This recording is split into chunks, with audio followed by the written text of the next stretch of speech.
Uh, Welcome back.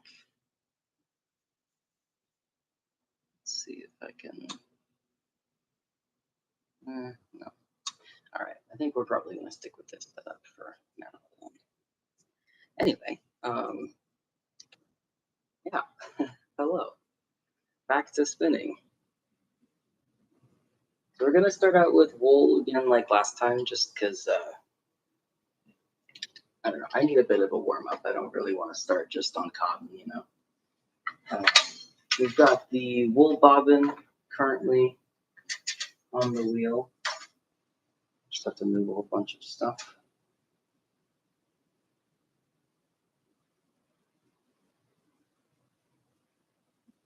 All right.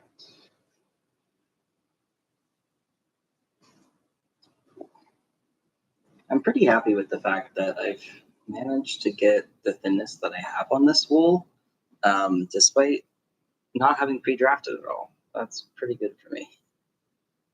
Hello, welcome in. it's good to see you again. I'm glad you joined. So we've been working on this bat. I'll show you what remains of it at the moment. It is sort of this green, white, yellow, and blue bat. It's just been my warm-up bat for spinning. Because yeah, the cotton sort of takes a little bit more brain power than I have readily available when I first get home. So just got to sort of adjust everything. That is kind of the annoyance of moving between wool and cotton, because they all want totally different setups. So we're looking forward to it and got the time wrong. Well, I'm sorry you got the time wrong, but I'm glad you're here. You got the time at least right enough to be here. So that's pretty good. Let me know if you have any preferences about where the camera is pointing, focused on the spinning wheel. I like to sort of have it on the bobbin because, I don't know, it's nice to see some progress. Otherwise, you're not necessarily seeing any progress at all. But I'm happy to point it wherever. I don't really mind. You thought it was an hour ago? Sorry if you were like sitting there waiting for an hour then. Yeah, no, I was not even home yet an hour ago. I was still on the bus.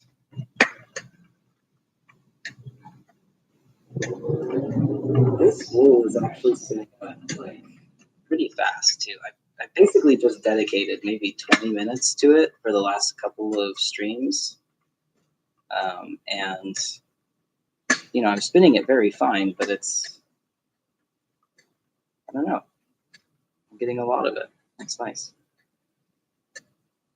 It's kind of, I was looking at the little skein of cotton that I got like from yesterday's stream, and God, how long did we put into that? At least an hour and a half, right? And it's like, it's so small. I really hope I get faster at that.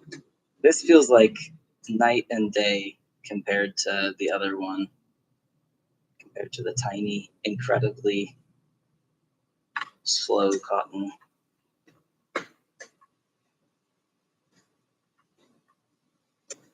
You're combing more fleece? Nice. I was stopping to card, it's true, but I'll be stopping to card, like that'll be true just when I'm producing some yarn as well, not just when I'm experimenting. Like I might card a few to get started with, but probably not. I like having a break. I don't know. Sometimes I like to card a whole huge batch, and I did that more often in the past when my shoulders could handle it. And now they kind of can't, and I just like, I sort of need the break or I just won't get very far. So yeah, I think it'll only get faster if I get faster. Otherwise, this is about the speed we're looking at for cotton for now. But that's okay. I mean, it's not like I got into spinning and prepping my own fiber because I like doing things quickly. That was not relevant when I got started here. And frankly, I don't think it's too relevant now. I might have preferences and wish I could go a little faster, but not the point, you know?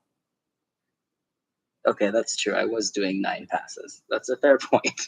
And I don't plan on doing that all the time. That's true. So maybe we will speed up a bit.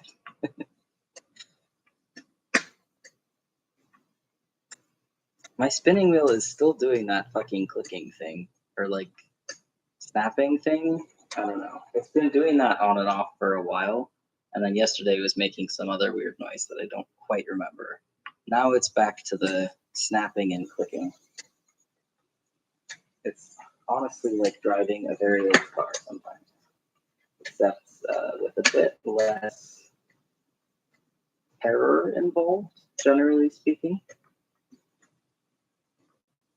Not that I don't like driving. I mean, I don't, but that's not the point. The point is that driving an old car that's always breaking down is inherently terrifying when it's broken down multiple times and caused problems. So, like, on the other hand, my spinning wheel has never broken. It just sort of makes me feel like it might. Hopefully not for a while.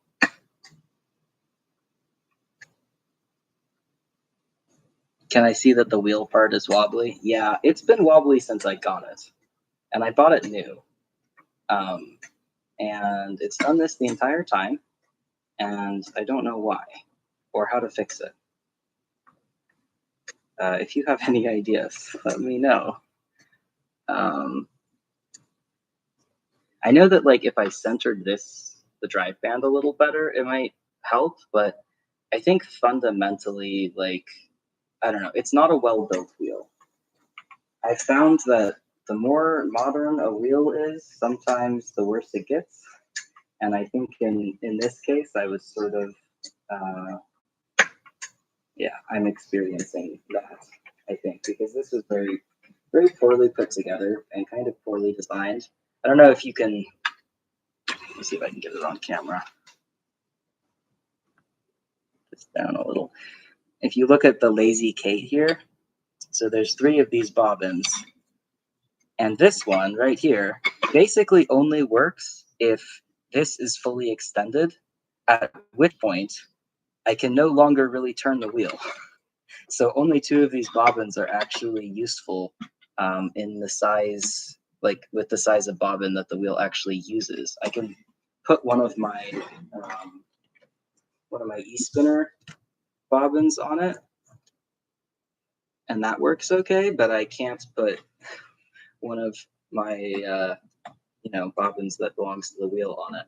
So I think on multiple levels there are issues. There's also the fact that I've been holding my wheel together since I got it with a rubber band, and none of the pegs fit, so I had to whittle all of them down. I don't know, many issues. It's not a perfect wheel, is what I'm saying.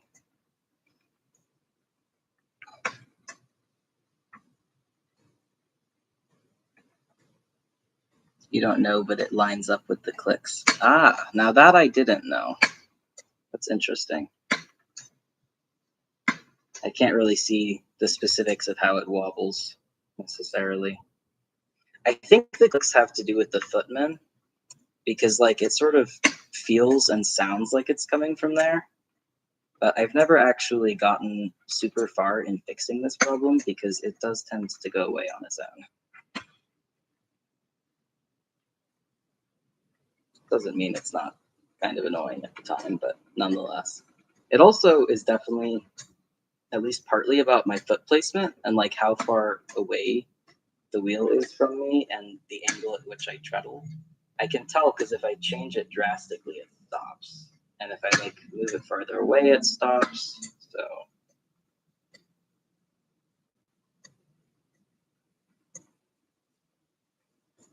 I don't know.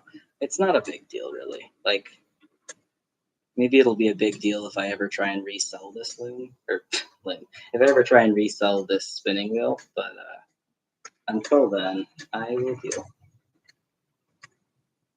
I think the wheel itself is not perfectly round is part of it, but that's definitely not all of it. I need to readjust somewhat. I was not expecting my treadling ankle to hurt like immediately. So hang on.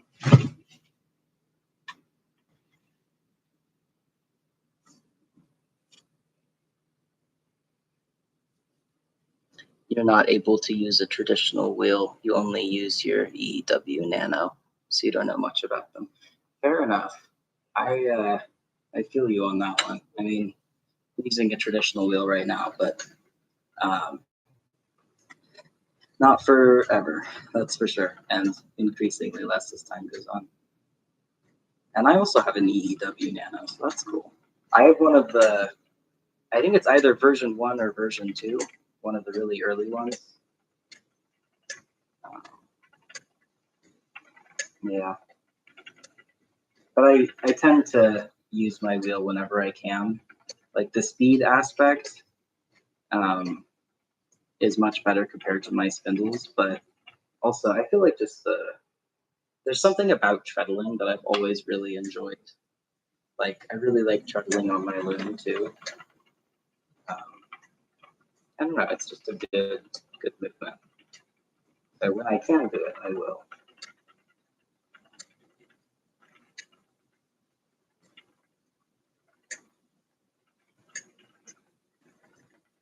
That's much better. And it's just magically stopped with its super loud clicks. It still is the quiet clicks, but I think that like at a certain point we're just that's just the noise of operating the machine. These ones I like.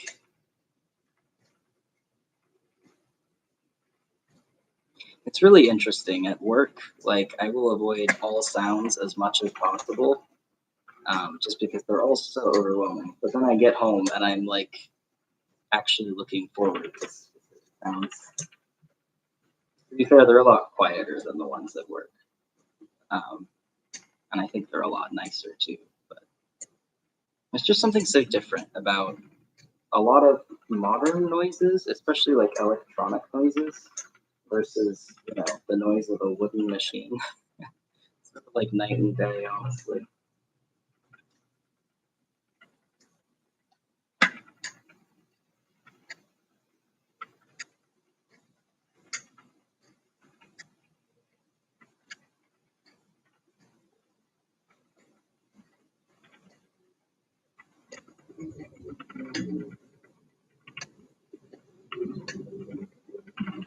I honestly feel pretty adequately warmed up for cotton right now, but I've only spun like half of this bat, or half of this strip of the bat, so we'll keep going till I finish, so that we make some progress here, but I'm already thinking about the cotton. I'm not totally sure what sorts of experiments I feel like doing today. I think we'll keep going with the number, like the experiments for how many passes. Like how many passes is the best number of passes. I definitely want to keep going on that because that was very interesting. And I didn't actually get anywhere with it. Like I felt like I was learning something, but then the more I did, the more it was just sort of a wash. But I think knowing for sure that there's no difference there's no difference between 1 pass and 9 passes. That's very different from not knowing and kind of guessing. So I'd like to know. So that's definitely one experiment I want to do. And then I'm also kind of curious if I use a thinner tool to wrap the ponies around when I'm rolling them off the hand cards, I wonder if that would affect anything. If it might make it easier or harder to spin. So I might do that as well. I did grab 2 longer ones, just to sort of save my hands for today. So if nothing else, we will be using different ones. And I just don't know if we'll like sort of compare side to side.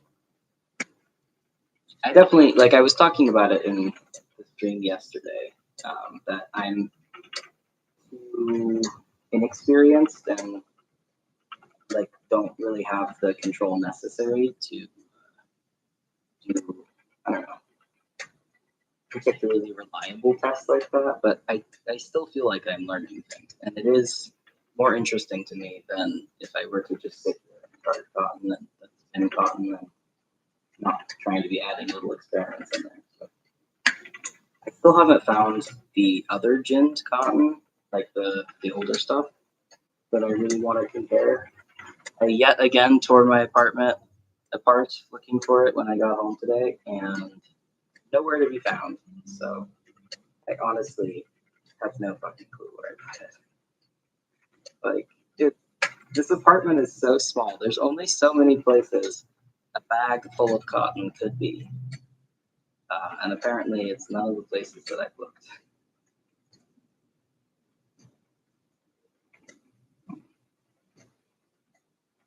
I thought I knew what was in this. Or like, I thought I knew exactly what was in this, but I just reached a little section of like barely blended, I think it's Tencel is the word for it. I might be wrong. And it was such a, like, it threw me for a loop for a second. I was like, what the fuck is this? What am I working with here? I'd forgotten that one of the bits I added was Tencel heavy. I guess I didn't mix it in super well.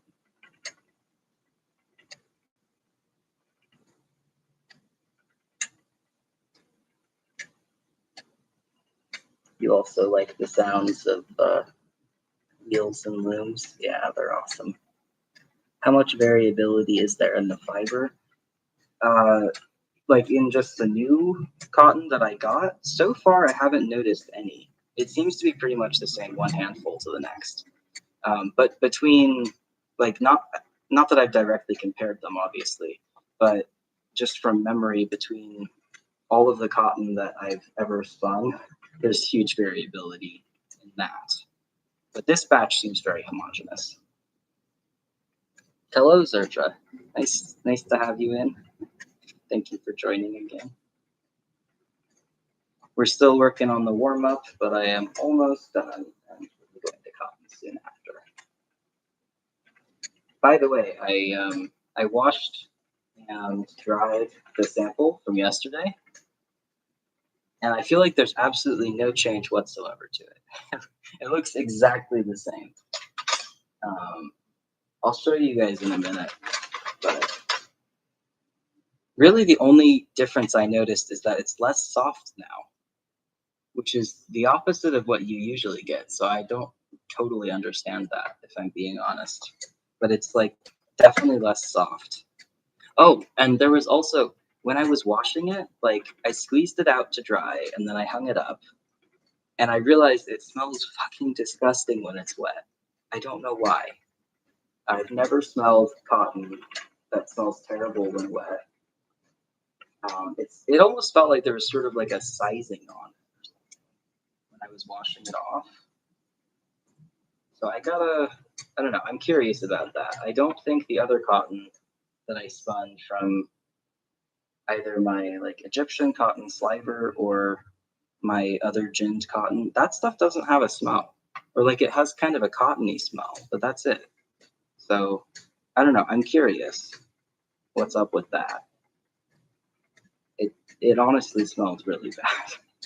But now, like, now that it's dry, it's back to having no smell at all. So I don't know.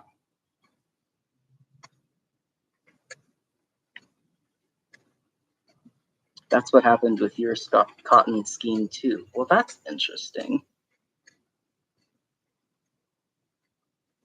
Like it stayed exactly the same, and except for getting slightly less soft. That is interesting, if so. I'm glad yours didn't smell, but then that makes me worry slightly more about why mine is smelling. But either way, like, the smell does not, since it's not there when it's dry, that's fine. And it doesn't have to be, like, I don't need super soft blankets. So I don't mind that it gets a little bit rougher once it's washed. I think that's okay. It's a little sad because it was like cloud-like, like incredibly fluffy and soft and cloud-like before I washed it. And now it's just sort of like not that at all. But I don't know. That makes me think that there is some kind of sizing on it. Um, I don't know. I'll have to look into it and see if there's something that people sometimes put on cotton for that, or like maybe this is like, I don't know, has pesticides on it. I hope not, but I don't know.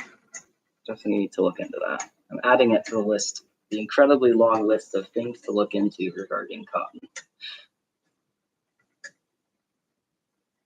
It feels less soft and it doesn't look different. Interesting, yeah.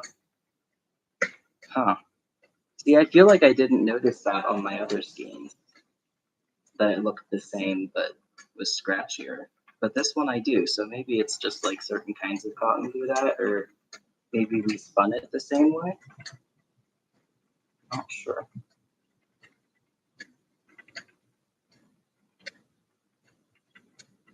Down to the last handful of this kit.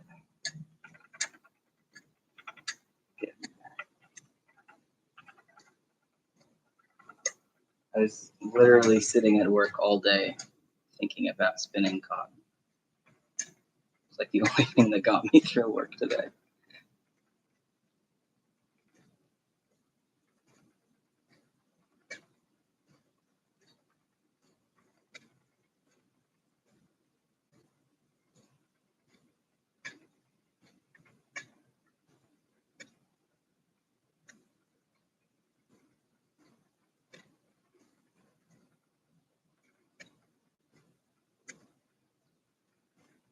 Sorry if I go quiet for a little too long. Sometimes I'm just sitting here like enjoying the sound of the chocolate so much that I really don't want to interrupt it.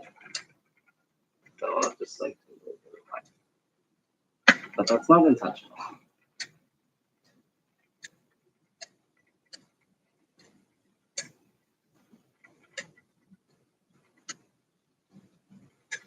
I've been knitting up that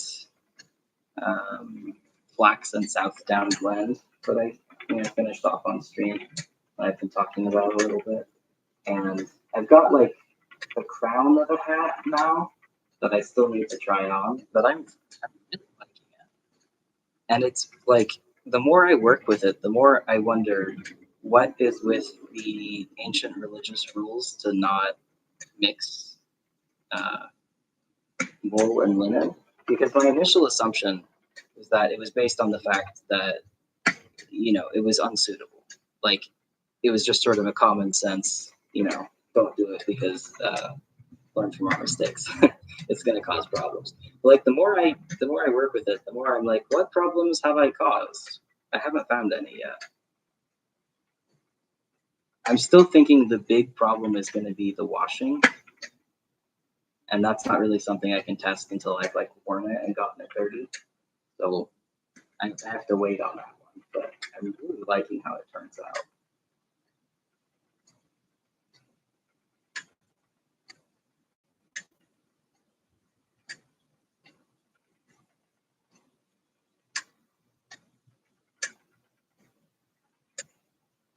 Was it pure water or a kind of detergent too? I just washed it with pure water, if I remember correctly. I don't usually use soap when I'm washing like finished yarn. So I don't know. You're thinking maybe the squeezing was the problem? Well, that's interesting. It might be. That's a good point. I'll try not squeezing this one. Like I'll just let it drip dry and we'll see if it's any different. It's a good suggestion. Thank you. Rude of them to make me work when I have cotton to spin. That's what I'm saying. I can't believe they make me go in and like do stuff all the time, 5 days a week. It's crazy. Unfair. There's also Old Testament stuff about not cooking a baby in her mother's milk. Huh. Maybe it's a specific cultural rule. Fair enough. I guess when you put it like that, maybe they are referencing things that are just kind of beyond me. Because I have no idea why you would need to even specify not to cook a baby in her mother's milk. That That's interesting. You don't think it makes a ton of sense, but it might be a modern thing. Like we have spinning wheels and stuff, but linen and wool were both for certain things, and you have to have, or you have less of each if you mix it. That's a good point. Like, I guess I'm not thinking about it from a perspective of these are the clothes that I have to wear. And, you know, the idea that I'm producing something as vital for my survival as like shelter or food is. That's true. Like, that would definitely color my perception of whether or not it's acceptable. That's an interesting point. Oh, a baby animal. Okay. Okay, that makes more sense. I was like, why don't we just have a rule against cannibalism totally? That makes a lot more sense. Yeah, I don't know. Odd though. I find religion really interesting. Some more than others for sure, but either way, I find all of it very interesting. Mostly as somebody who's not religious at all. Like, I would say that I'm spiritual, but organized religion is just quite simply not for me, is the conclusion I've come to after thinking about it for about 2 decades. That's not for me. And I don't understand like why it is for anyone, which makes it very interesting to read about and learn about. It's one of those like, I don't know. I know I only feel that way because I'm autistic and I like people studying. It's clearly that. But it's fascinating. People care so much about it, and I don't understand it all. So I always end up studying it a little here and there.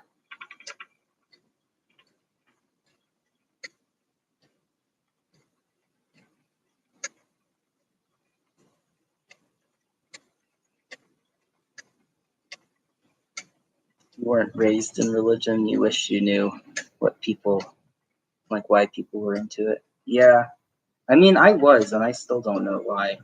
I was raised, I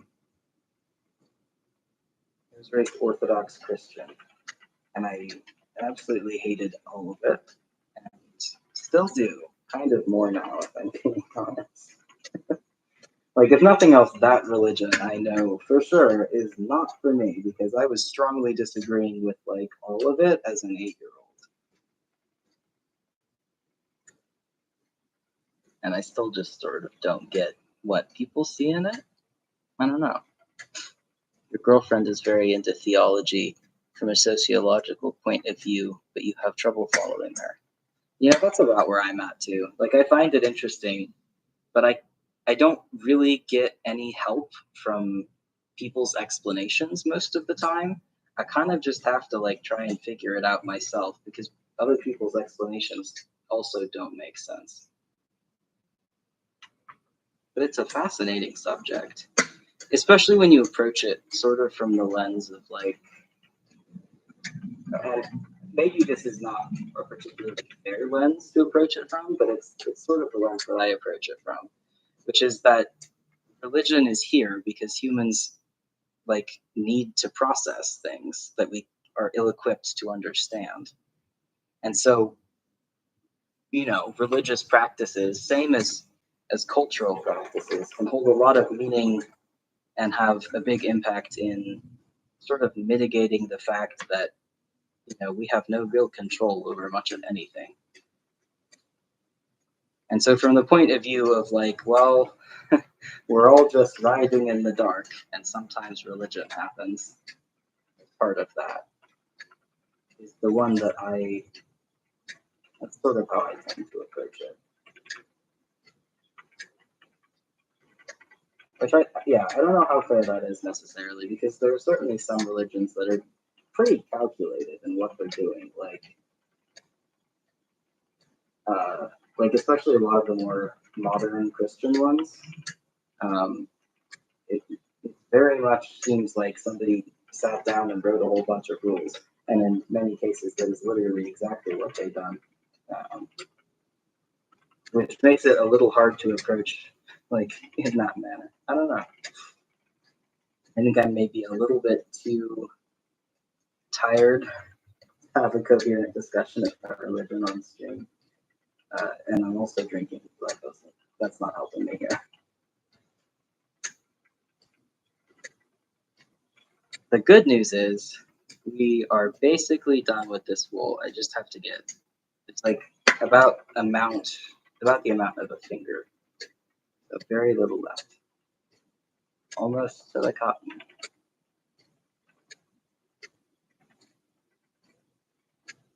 I was comparing the just the look between the cotton that I spun yesterday and the stuff that I spun on stream on my drop spindle. And I had thought that like the stuff on the drop spindle was better until I actually compared them side by side. And now that I'm looking at it, like, nope, stuff on my wheel from yesterday is better, which is awesome because I had so much more control when spinning on my drop spindle. So the fact that I managed to get it neater than that, which like the bar isn't high, but nonetheless, I managed to get it neater than that on my wheel. So that gives me hope that I am improving visibly.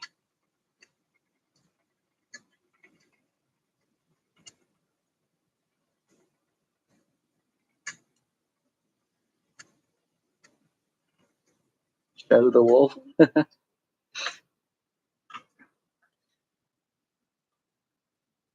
Can show you what I've got left. It's very little though.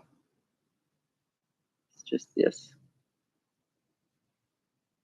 Your little boxes full of wool floofs. Nice.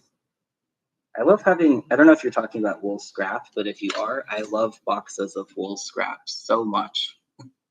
I have so many boxes and bags of scraps of wool, and then I like to, save them for the next time that I decide to blend something. And then they help add so much depth to blending, especially if they're like, a blended piece of fiber themselves. There's just something so nice.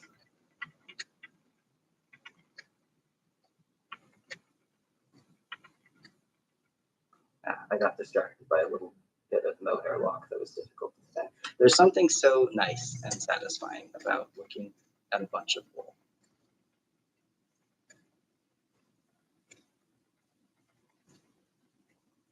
You're saving the stuff you can't comb to stuff things with, and all the little itty bitty pieces that you recombed to carve. That's cool. I stuffed a pillow with some wool that I had a feeling I was never going to spin for my mom for her birthday. Because before I stuffed it, it just had like a really sort of gross plasticky pillow inside that completely ruined the very beautiful woven wool outside. Here's what we have so far before I put it away. It looks a lot darker in this light, but it's fairly light in real life. And I think that I have kind of messed up the width in this last bit because it looks like my more recent stuff actually has it's a bit thicker than the stuff that I spun yesterday, which is unfortunate, but we'll live. Fine. All right, time for cotton finally. Oh, that's another thing is I really, really want to test if the direction matters, but I don't know if I'm confident enough to do it yet. So maybe we'll wait, but don't let me forget about that the next couple of streams, maybe. Anyway, so here's what the cotton ended up looking like. I do think it's basically literally identical to what it looked like last time. The last time you saw it. But yeah, and then none of the bits of seeds came out, by the way, which I had a feeling they wouldn't, but just to confirm, yes, it is still full of bits of seeds, i.e. debris.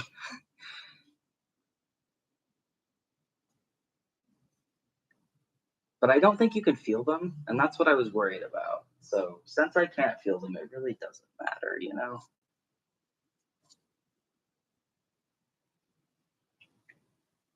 Okay, so main thing we're gonna experiment with is number of passes again, but we're gonna get a little bit more variable with it, I think. I wanna try one pass. I'm curious if I can even bring it together in one pass, but if I can, I really wanna know what it's like. Because if I can get something spinnable with one pass, you can bet I am not doing more than one pass. We're doing the bare minimum here, you know? I'm going to turn this towards me a bit more.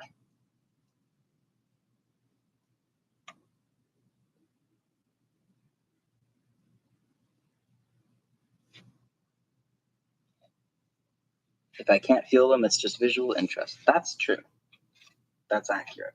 And it is actually like, it's got a sort of oatmeal-y appearance that I really like. So I think you're dead on with that. Like, it's pretty. Okay.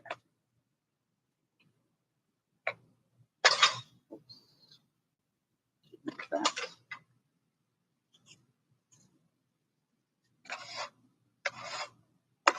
Okay. And I think since I'm only doing one pass, I might have to do a little bit more micromanaging than I normally would. But it could be worth it. Like, I could see that being worth it from a time-saving perspective. All right, that was one pass. I don't think this is going to work. I'm looking at it already, and I can tell while the front looks okay, the back, yeah, you can actually see it. You see how there's like these thick chunks? Whereas if I flip it over, it looks a lot more even. So, okay, we're going to try two passes. We're going to do two because I think that's what will actually homogenize it. And we'll try spinning this just with two. And I think it's possible that I might, if I can get it with two passes, it's possible I could get it with one just with a more practiced technique. So worth revisiting, even if two doesn't necessarily work, maybe. Okay, where's my other image? There we go.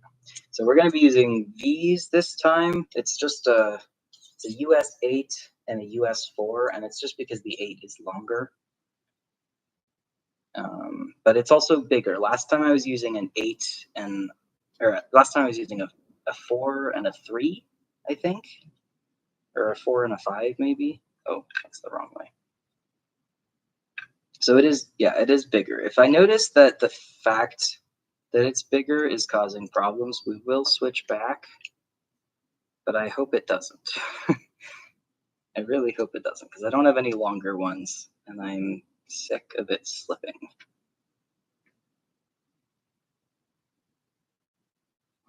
Okay.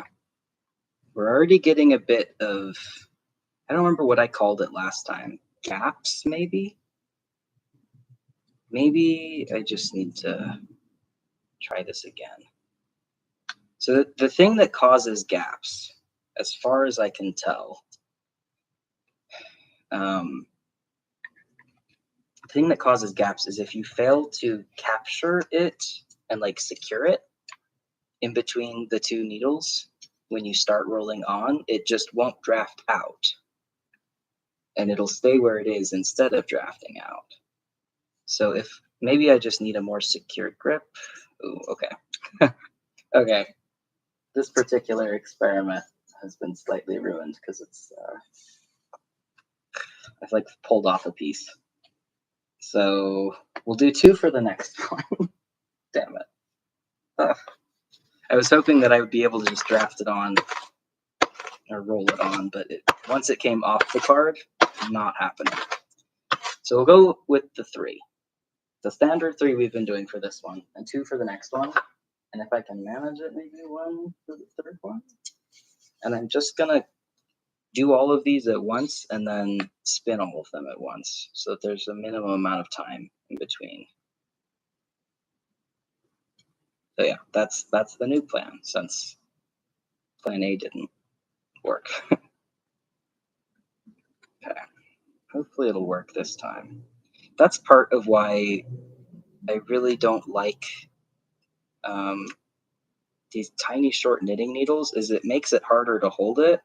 And like, I need all the help I can get here, you know?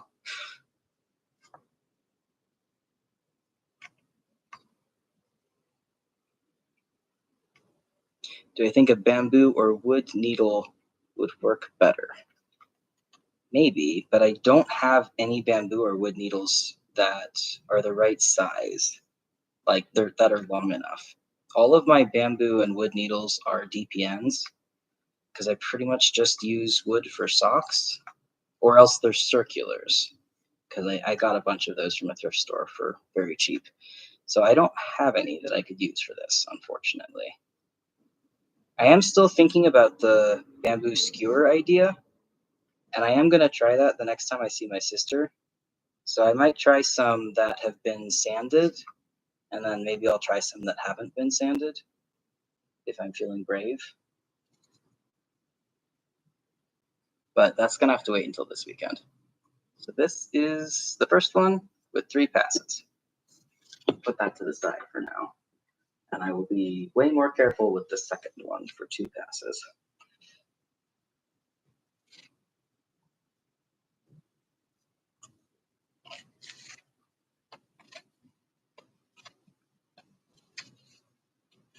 I wonder if loading it farther back on the cards would let me do fewer passes like more consistently, because it would already be spaced out a little. So I'm going to try that this time. Like sometimes when you just put a whole big lump on your hand cards, what happens is that your first pass is just distributing the lump. And I think that could definitely get me. So we'll see.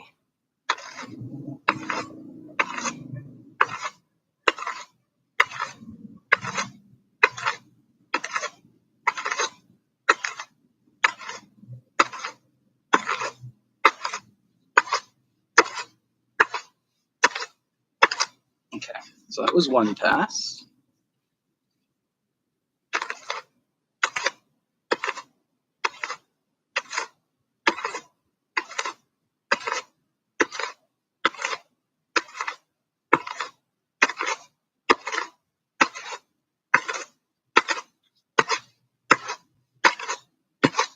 Okay, 2 passes. I think I can work with this one. This looks less messed up than the other one. And like a little bit more consistent too. So I think I'm going to keep going with loading it all the way back on the cards. See if that pays off. Like basically, it's not just that I was only loading the lower part or the upper part. I was loading just like the entire thing and only leaving a gap on the sides. Not something I would ever do with wool because I tried it and it does not work in your favor. But as we have already established, cotton is a whole other beast.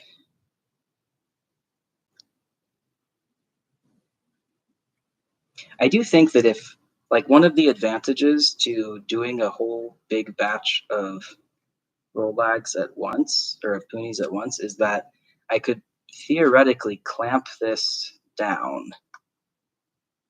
And then I would also have an easier time pulling it off.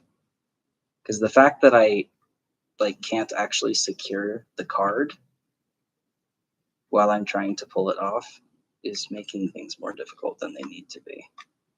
And I'm still getting gapping again. Although this time I've managed to sort of keep it together a bit. But this definitely looks messier. So I'm very curious as to whether it will be spinnable at all. And I'm curious how much the gapping actually matters. Like, it matters when you're making the Puni, but does it matter when you're spinning the Puni? That I don't know. That was 2. Do I dare try 1? Is there any point? I'll try it. I don't know. I'm curious, but I'm going to do a smaller amount because I don't think I could effectively process a large amount with just one. So I'm going to be a little particular about it and lay it down like a lot more fussily than I would otherwise. And we'll see how that works out.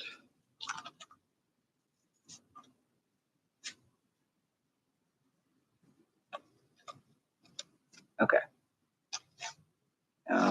Maybe a tiny more. All right. So here's what it looks like.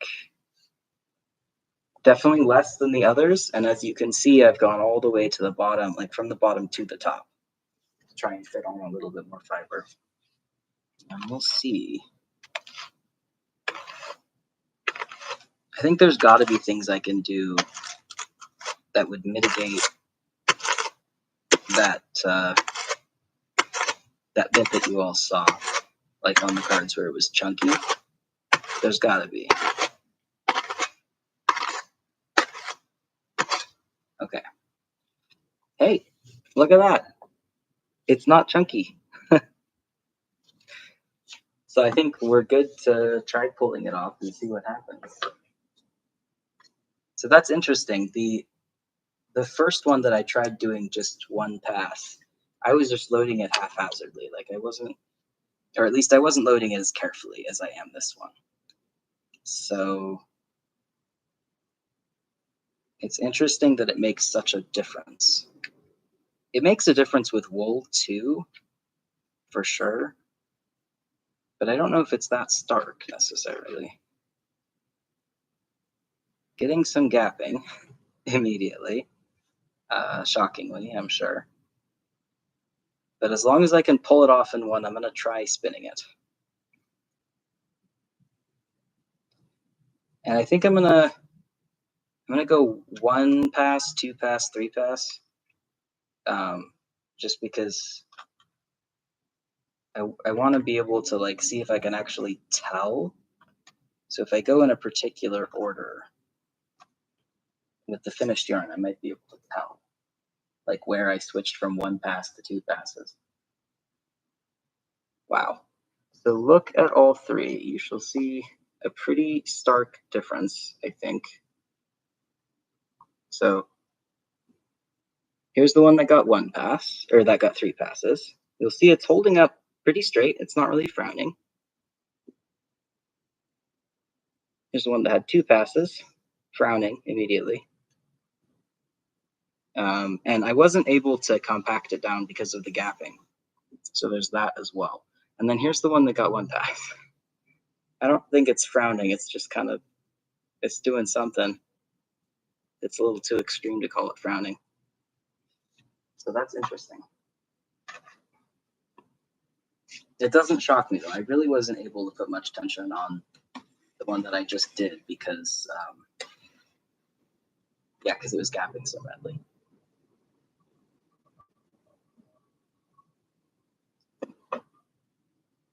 Okay. All right, so starting with one, I have to pre-draft again. Yeah, it's pretty different, huh? I can definitely see the difference. I also wonder, like, how exactly, what's texturally, what is the difference going to be? I feel like it's quite possible that the one that only has one pass is going to be like more frizzy almost. That's just a guess. But like there are sections on, where'd that yarn go? Yeah. There are sections on the yarn where you can see, like right here, for example. Wow, that's not where the camera is. You can see that like it's sort of frizzy. It's sort of just coming out. There's not a lot of sections. Now that I've washed it, it's not as obvious, but there's definitely parts where there's a big halo and parts where there's no halo. And yeah, I'm wondering what causes that. Because the halo I don't want. that's the sort of thing that's just going to degrade and totally fall off of the blanket with use. So we don't really want the halo or the bits that like are sticking out and could easily be picked off. We don't want those either. Just want a nice cohesive solid yarn.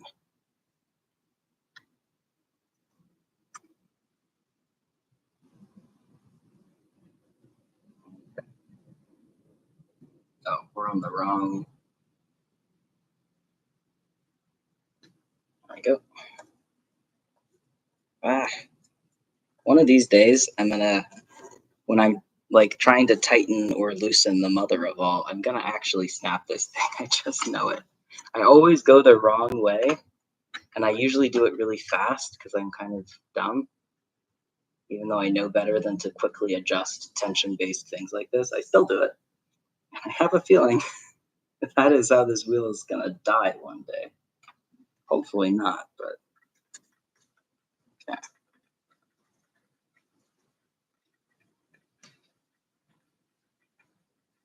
Interesting. So it's already like slubby. I've only pre-drafted a tiny bit and it's already slubby, so that is interesting. I'm also realizing there's so little fiber in it that I'm gonna have a really tiny test. But that is okay. If this one is spinnable and looks decent, I'll probably try a couple more. I would love if I could just do one pass for all of it. That would speed things up a ton. Like imagine 1 versus 9 passes. That'd be crazy. Wow. Okay. No, good enough.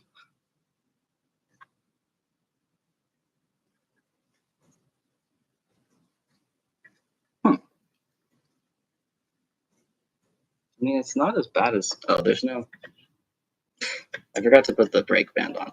It's not as bad as I thought it would be. Like, actually.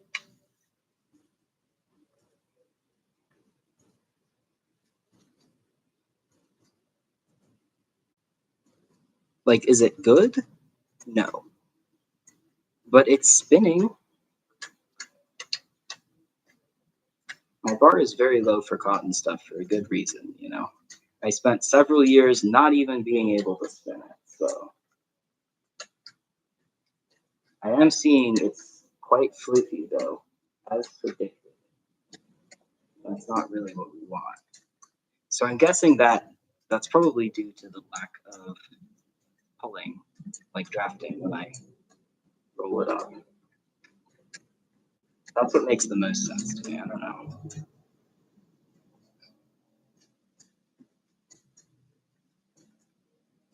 But like, let's see if I can. You see what I mean? Especially with this bit right here where it's just like out.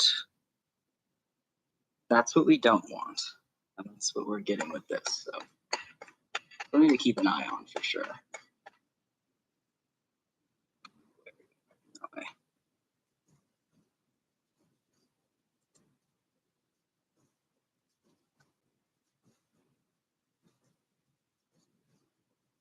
I feel like with the one pass, I'm sort of beholden to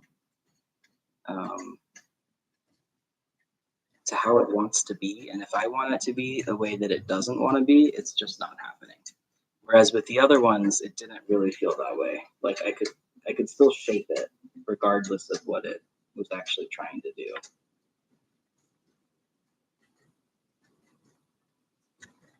But this one, not so much. It does what it wants, and that's it.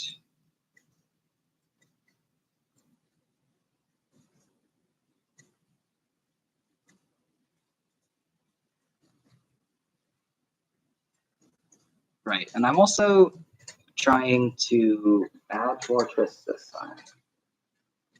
That was the other thing, was that the skein is definitely still under twisted. Like the skein that I did yesterday. It's under twisted and under plied, but it's usable and it looks okay. So it's not like unacceptably under twisted, I think it would be better if it had more. So we're going to aim for more this time. If I can. Going to be hard, probably.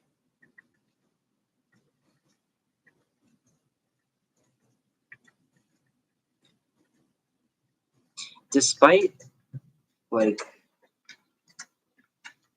fact that it's definitely harder and less consistent, it's still pretty damn enjoyable to draft this out and to spin it.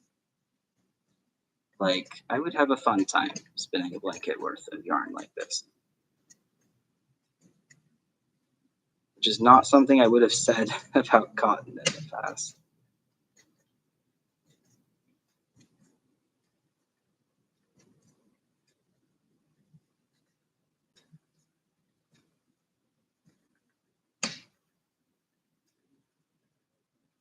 Okay, so that was the first one.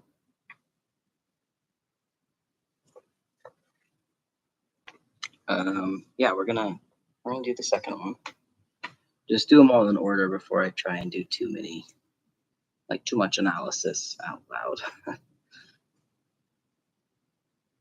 Meanwhile, you gave your supported spindle another try, but you still failed to start a cop. So back to the drop spindle it is. I mean, that there's nothing wrong with that, you know?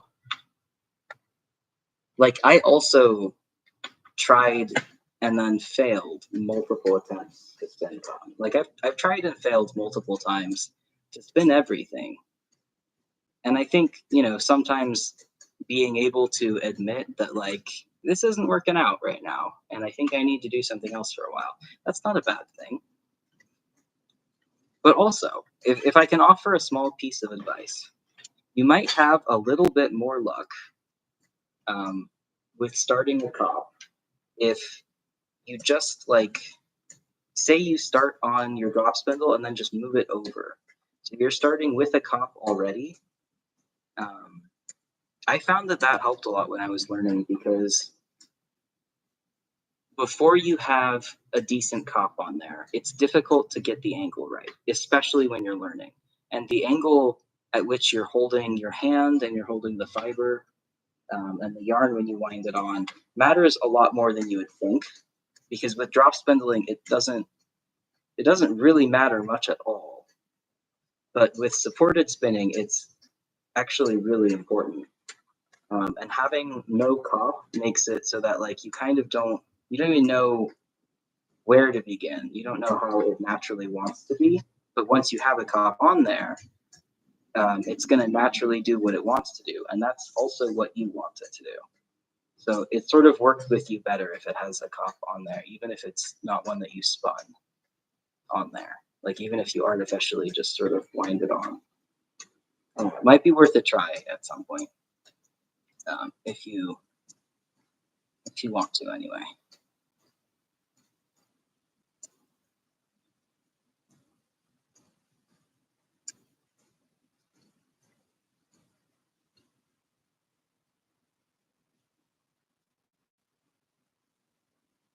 So this one, definitely less of the fluff that I was complaining about, and less of the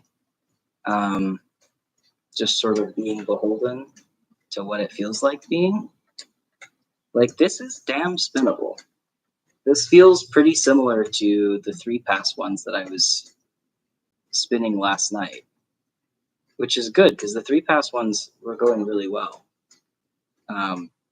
The main difference I've seen is that this is still a bit more chunky, which I'm fine with. By chunky, I don't mean thick, I mean fluffy is actually the right word. Although I have a hard time remembering to call them slubs because they look like chunks more than wool slubs do. I don't know. I don't know if that makes any sense. But anyway, yeah, 2 seems to be spinnable as well. So I almost think that once I add another, like, maybe I'll do a 4, and then 5, and then 6, and then stop there, because I don't want to do the 9 again. That seems like a waste of time now that I've done these lower ones. So yeah, I think I'll do a 4, a 5, and a 6, and I'll stop. And we'll see how it's looking. And unless there are any glaring differences in a worse way between the 2 and the, any of the others, I think I'm going to stick with the 2 because it's going really well.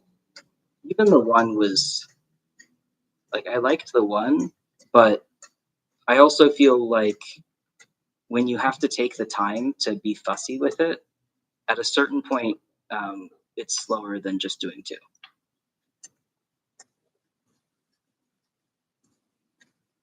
Or at least that's been my experience with wool, for sure.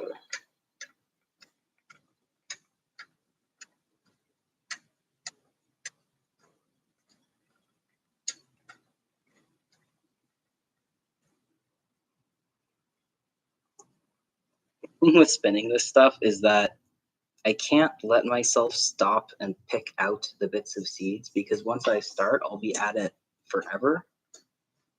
So like I have to just force myself to ignore it, which is not what I'm used to.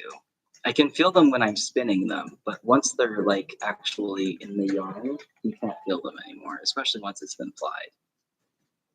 But I can definitely feel them when I'm spinning. It kind of bothers me. Like not in a sensory way necessarily, but in a like this is something I'm supposed to fix type of way. Because with wool, of course, I'm trying to pick out every piece of VM that I can, because it tends to be a lot scratchier and cause more problems. Anyway, I wonder how loud my cat's crunching is. You guys, it's like deafening to me. It's funny. She's such a loud eater.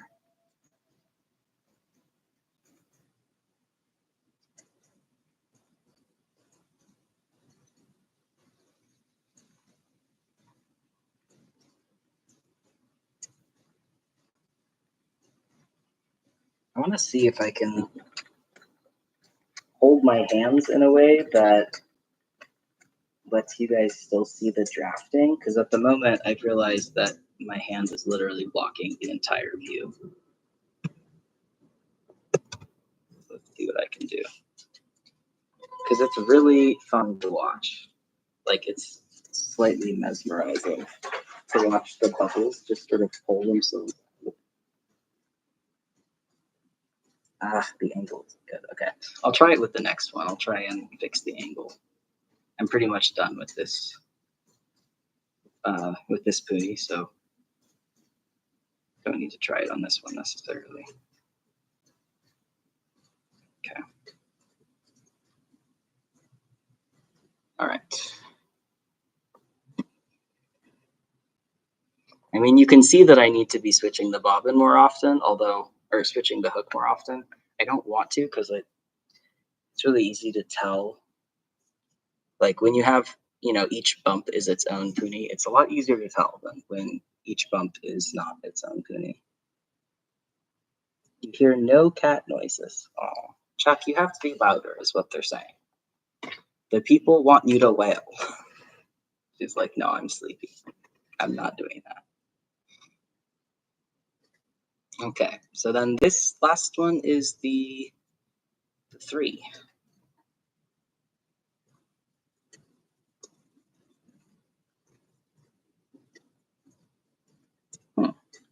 So this one wants to be thinner. Like already, I'm having trouble keeping it as thick as I was easily able to keep the other ones. So that is very interesting. I wonder if that will hold true for the other ones.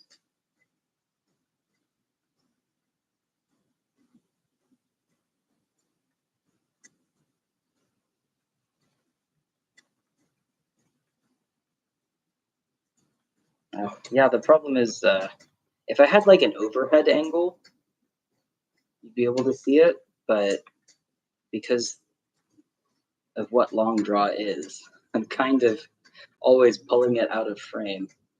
Just just by virtue of doing the long draw. So that's unfortunate. Wow, it's so satisfying to watch.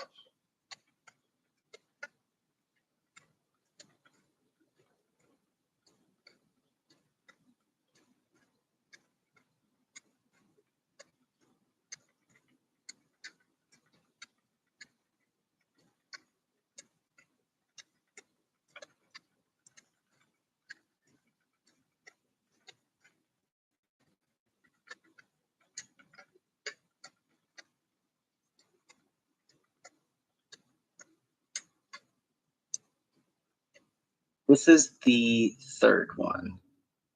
So it's the 3 passes one. I've done them in order of how many passes, and I'll keep doing that for the rest of this scheme this time. I don't know. Can you guys tell the difference? Like, I mean, I imagine you're not able to focus on the same things that I am because I'm the one actually spinning it. But also, you're probably able to see things that I can't notice because I'm too caught up in spinning it. So I'm curious if you can tell a difference, or if it's all just spinning and therefore not something that you can tell the difference on, especially with a webcam like this. I can see how that would be a problem. You can kind of tell the difference. Interesting.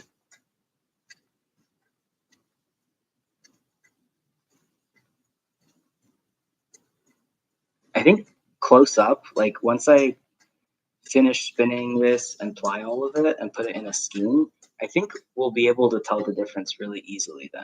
That's my guess. But as always, it's more difficult to like just sort of visually assess yarn before it's done. That was the first thin spot I've gotten this entire time from all 3 punis. So that's like, I'm definitely improving. That's really nice. I love to improve. Doesn't happen often. Of course, now that I've gotten that one thin spot, they all want to be thin.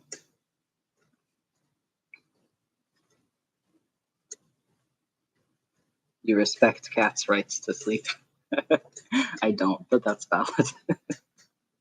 My cat doesn't respect my right to sleep, so I do wake her up to annoy her with kisses sometimes. I will admit that.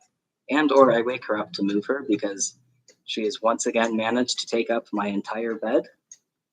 She likes to do this thing where she will lay...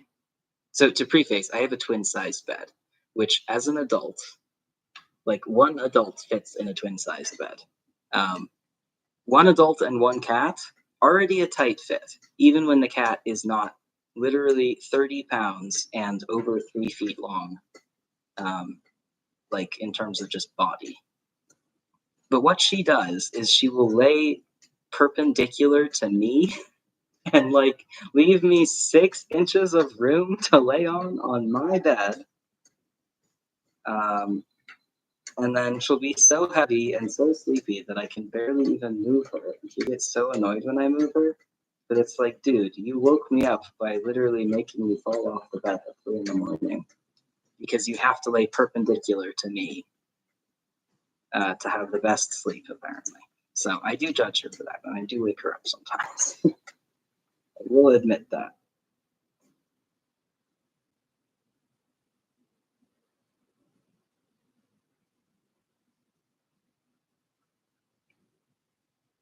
I honestly would love a slightly larger bed, but it literally would not fit in my apartment if I had one.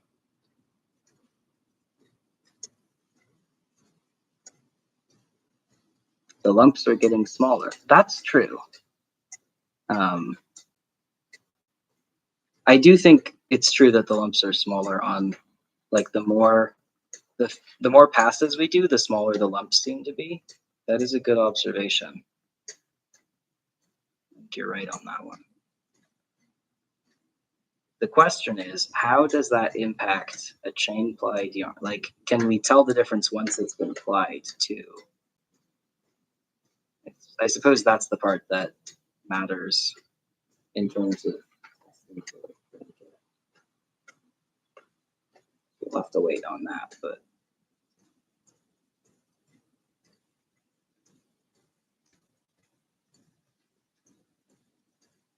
I think also, I feel like it's a little easier to actually pull out the lumps the more passes I do. With just one pass, it was sort of like once the lump was there, it didn't want to be pulled out anymore. Whereas with this, I can keep pulling a lump for a while. Or at least it feels that way. It definitely feels a bit different. Okay. So that was the third pass.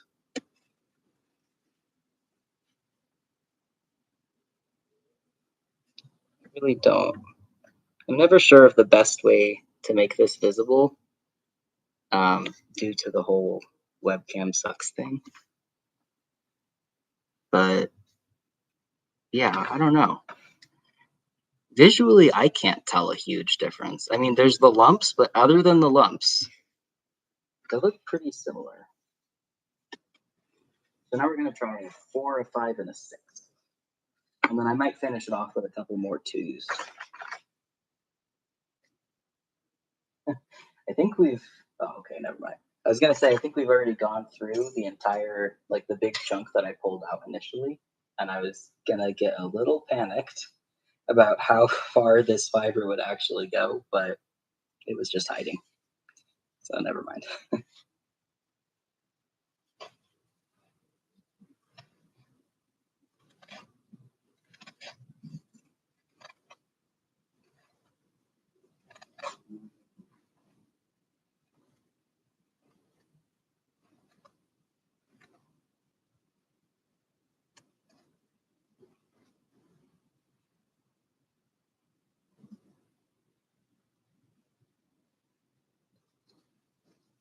As long as it's reciprocal. I feel like that's some kind of geometry joke that I don't remember enough about geometry to really get.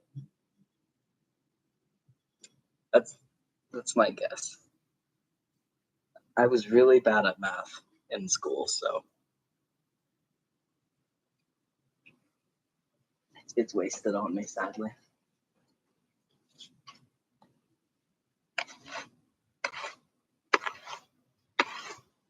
Is it a math joke though? Now I'm curious. Is it a math joke or am I just drunk and tired?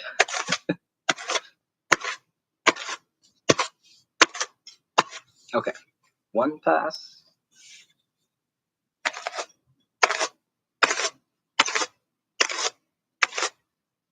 I just saw a piece of cotton go into my drink. Never mind. That's fine. I'll drink cotton water. I don't care.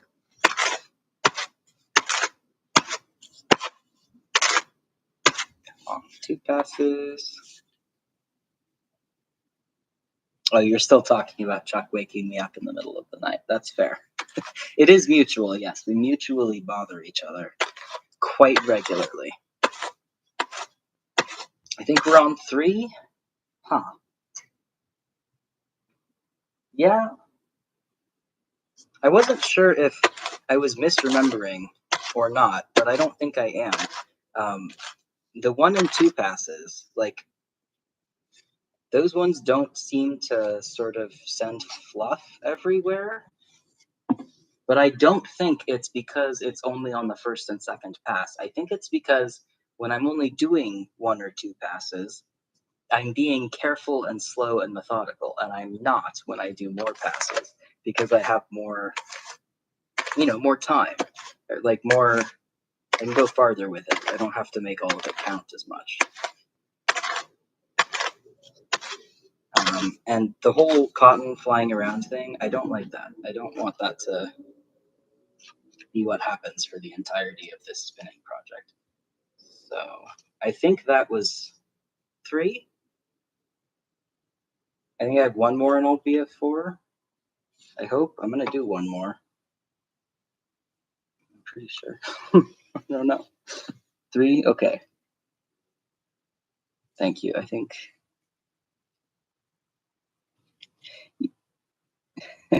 you worry that I don't know what the smell is. Oh, because it's going in my drink? Yeah. I mean, fair. And now that you mention that, I also worry slightly, but that said, this drink was $5.50. I don't I don't have a lot more alcohol. I very purposefully do not keep alcohol in my apartment. I just buy it when I want to drink it. And I don't want to go buy another one, so I'm gonna drink this one. But if I die, that's you know what happened. Avenge me. Okay, so that was 4, I think. We're at 4. So I'm gonna roll it up.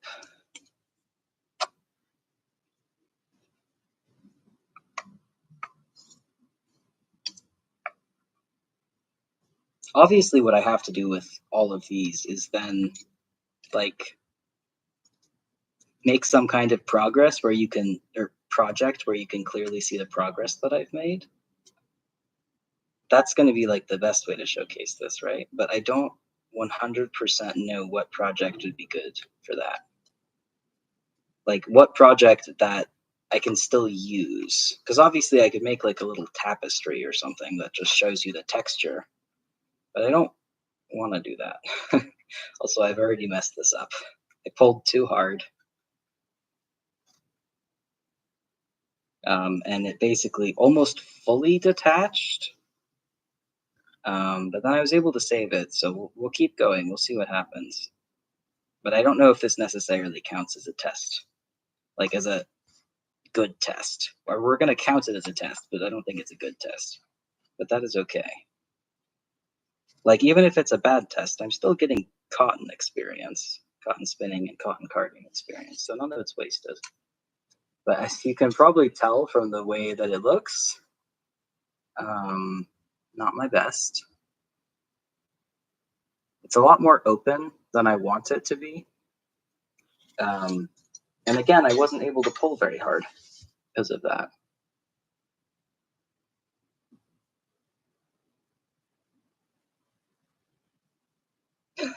You're trying to knit while I'm counting. Sorry. Yeah, I can imagine that is not helping you to knit accurately. I can probably not count out loud next time. Because if I'm being honest, I don't think counting out loud is helping me at all anyway. So since it's also definitely not helping you, I shall refrain from counting out loud.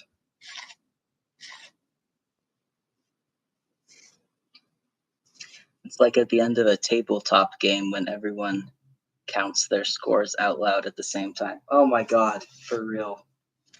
I've never played tabletop games, I will say that, but there's a game that was really popular where I grew up, mostly among old ladies, and they taught it to us at church. It's a card game that I really love called Hand and Foot.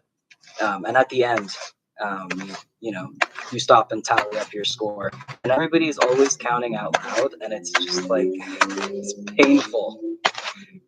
I have a pair because we have, well, had, I guess, because I don't live with my sister anymore, but we had a Hand and Foot sort of box. Like it just had all of our stuff for whenever we wanted to play Hand and Foot. So it had our 5 decks of cards. It had our notepad with the score sheet, and then it had a pair of earplugs for me because I couldn't fucking count while other people were counting.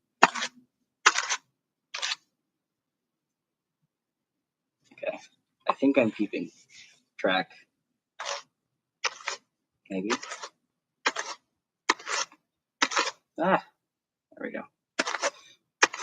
A piece of cotton flew off the card, and I managed to catch it on the card again. I'm almost impressed with myself.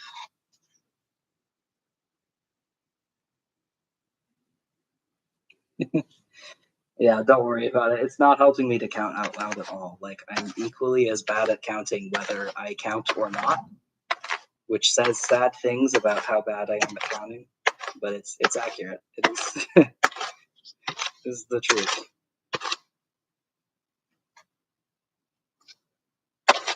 I think I just have one more. If I've been counting correctly.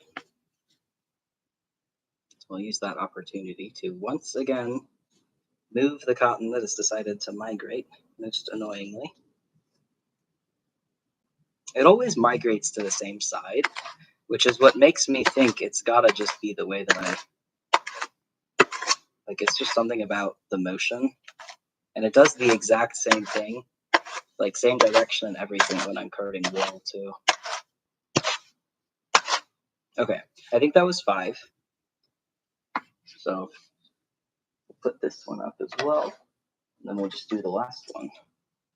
And then, yeah, after that, I think we'll maybe practice some more 2s or maybe even 1s out of curiosity. Because those were just really enjoyable to spin. Like, they had sort of a different feel to them. And honestly, I feel like the feel of it was more noticeable than any of the other differences while I was working on it.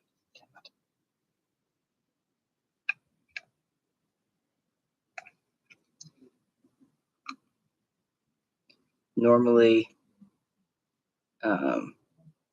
normally you just read the knitting, but you decided to marl the yarn, and it's hard to see. Oh yeah, indeed.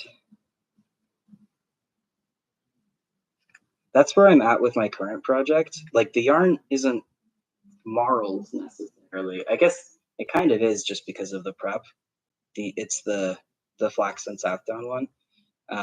And because each stitch looks so totally different, I like genuinely can't read my stitches at all unless I basically put it right up to my face and concentrate very hard, which is weird. that's not usually how it goes for me. Now that you've said that, I wonder if it is the fact that it's more marled than things usually are. I don't tend to go for marled yarns. So this is not working with me. Like, interestingly, I feel like I'm having sort of the same difficulties pulling it off, no matter how many passes I've done, which I didn't think would be the case. I thought that this is the last one. This is going to be 6. I thought that the more passes I did, at least the easier it would be to pull off. I thought that might even be the only difference, but it's actually not easier to pull off. Like, it's kind of the same no matter what.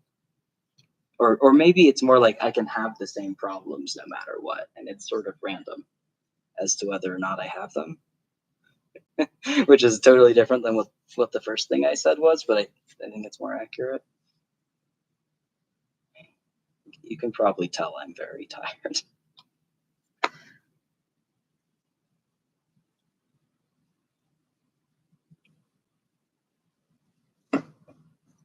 This is about how much sense I was making at work too, unfortunately.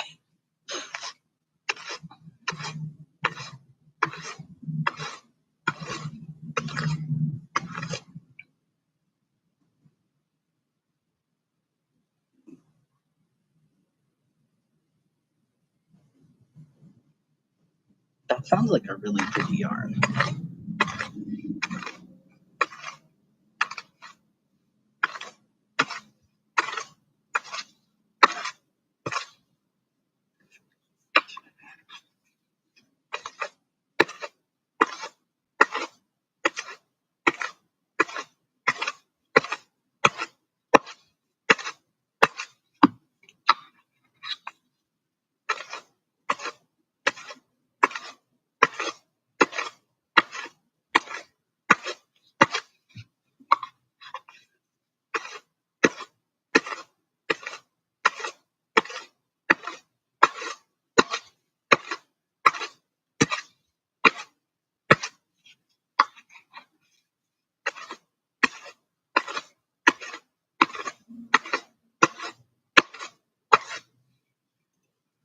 One more. I think the trick to accurately keeping count seems to be doing it like quickly enough that I don't have time to forget. Or at least I think that's worked this time. Maybe it won't work the other times. But it has worked this time.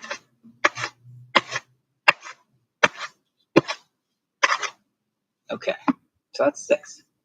So you've got our 4, 5, and 6 over there, and I just need to finish, pull this one off, and then we'll be ready to spin them up.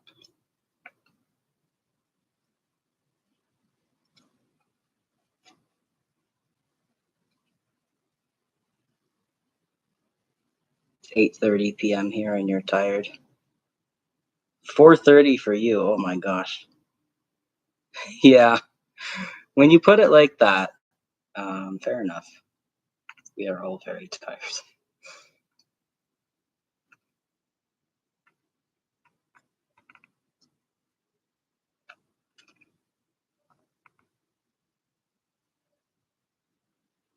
And it's only 7:30 for me too. But to be fair to myself, I do wake up at 5 a.m. So I've been awake for a while. This one is actually cooperating a little more. Which annoys me slightly because I have no fucking clue what I did differently.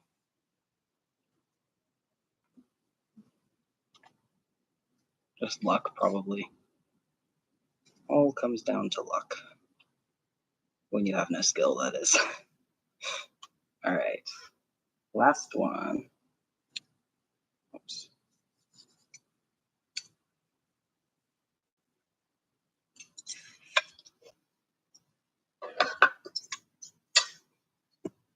So here they are in order. There we go.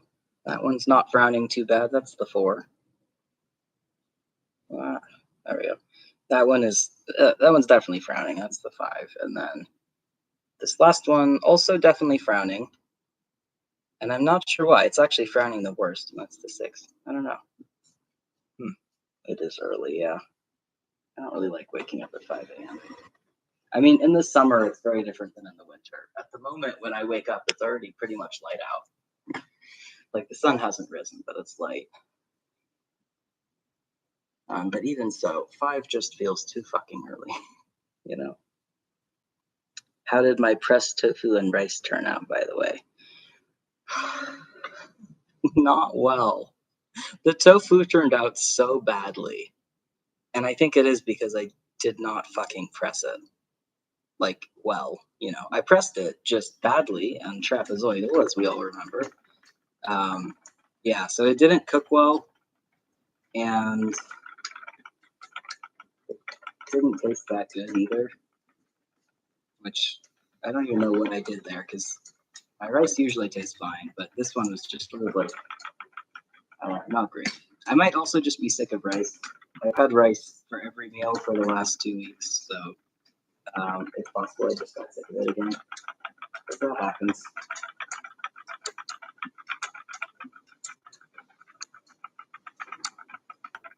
Maybe the same thing as last time, which is that it wants to draft a little thinner.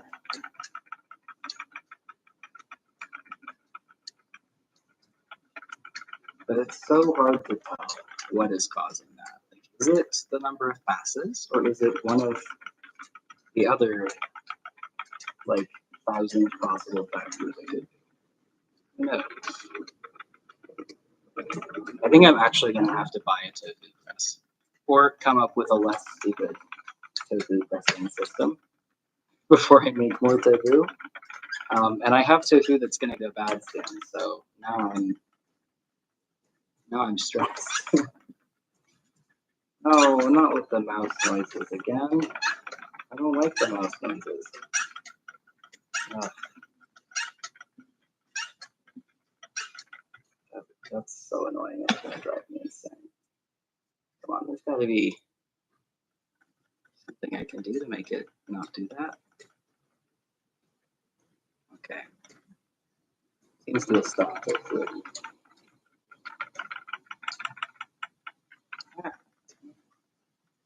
Yeah, so this one is running a lot thin. And unintentionally entirely. So that's interesting. Ah, that's so fucking annoying. Oh, it broke. Great. That's odd. I wasn't really watching when it broke. I was looking at the treadle. I wonder if it broke because it ran too thin or if it broke for another reason.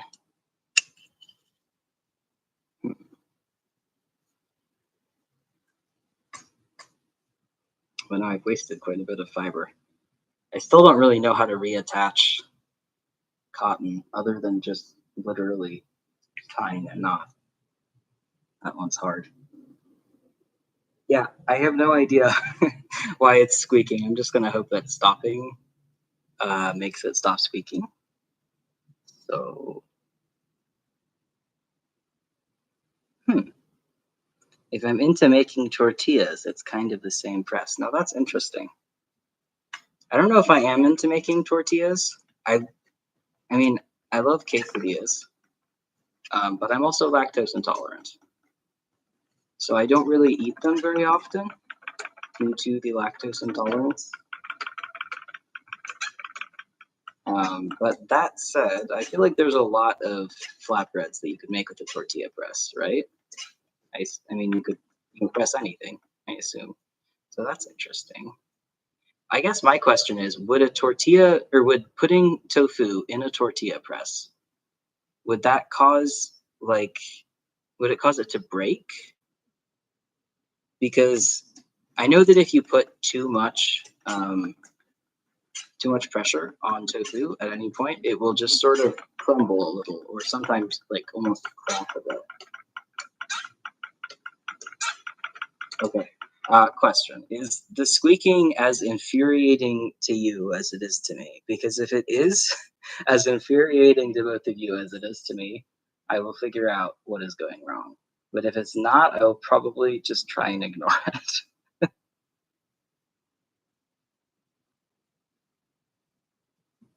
it. You're about to ask, how do you reattach something that doesn't felt? Yeah, I don't know. If you find out, let me know. You know of people who do it but have never tried it yourself. Fair enough. The squeaking is there but bearable on your side. Okay, good to know. And the squeaking isn't bothering you much, but I should fix it if it bothers me. The problem is I don't know how to fix it. So what I would be doing if I tried to fix it is guessing aimlessly and hoping it works. And I don't really have much interest in doing that, although I hate the squeaking. So I'll probably just bear it as long as I can. It makes sense that it's quieter to you because I guess it's kind of far away from. Oh my god. Why are you doing this to me? Okay, I'm gonna try switching feet. Sometimes that works. I don't know why, but sometimes it does.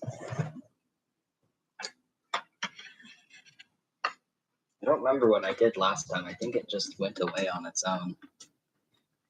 Oh, okay.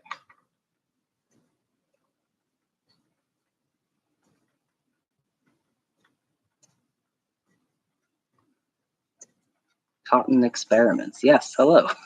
And thankfully, it has stopped squeaking for now. Who picks my cotton? I don't know. I suppose people who work for the farm that I bought it from would be my guess. I didn't buy this locally, so I don't really know as much about it as I might otherwise. To reattach it by holding the fiber supply perpendicular to the yarn. And okay, I'm gonna block this person. Not fucking cool.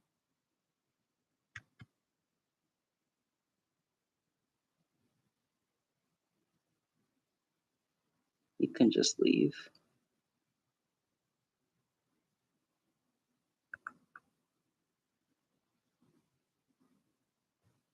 Goodbye.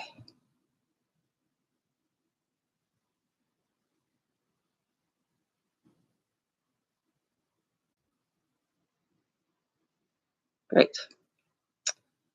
Anyway, what were you saying? There's like actual very interesting info that I was reading. You reattach it by holding the fiber splice perpendicular to the yarn and letting it wrap around the existing yarn. That's a good idea. I will have to try that. I can see how that would work. So I'll give that a shot. It's not as strong as just lining up a fluffy yarn end. And the fiber supply and spinning it, but it's easier. Yeah, that makes sense. I need a mod. Apparently I do now. That's the first time someone's just come on here and been just randomly super fucking racist for no reason. I don't know. I mean, if it's just one person, it's not super difficult to just like report them and then ban them. But it does also take away from my spinning time. And additionally, I don't like that it was on there in the first place, because what the fuck? So, yeah, I don't know. I will have to think about that.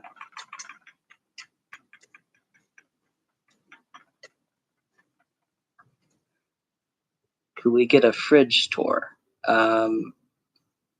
What does that mean?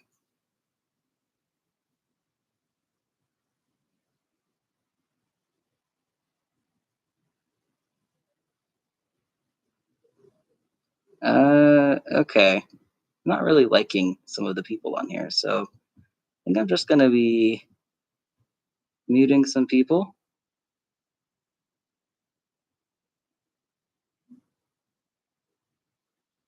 Because you're being weird. I mean, I know what a fridge tour is, but why would I do that on a spinning thing? So I'm not gonna. No, I'm not Amish.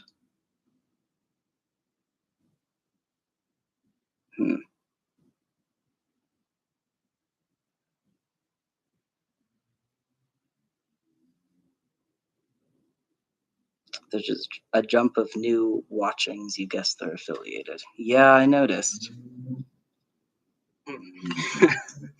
This was all going so nicely. It's not that you're offending me, you're just being quite odd. Anyway, back to spinning.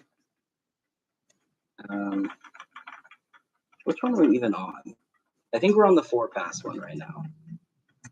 Yeah, because I have 5 and 6 still sitting there, so.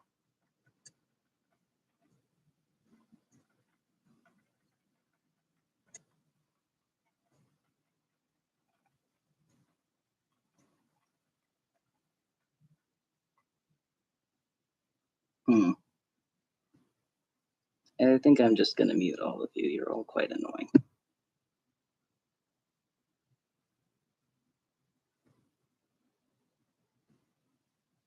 Ugh. Sorry to those who are, the regulars. Just here to do the regular spinning stuff.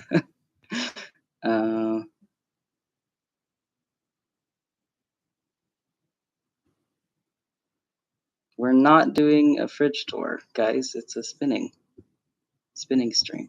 Come on.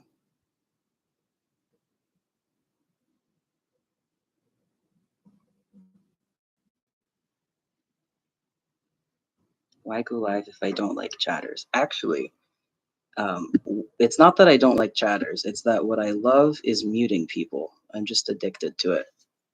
I love muting people, and now I've muted you. I think you might be right that I need a mod.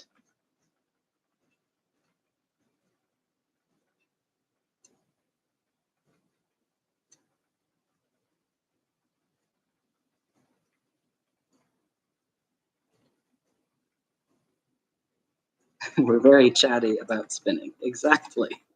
We were having a conversation before you guys all got here. But thanks.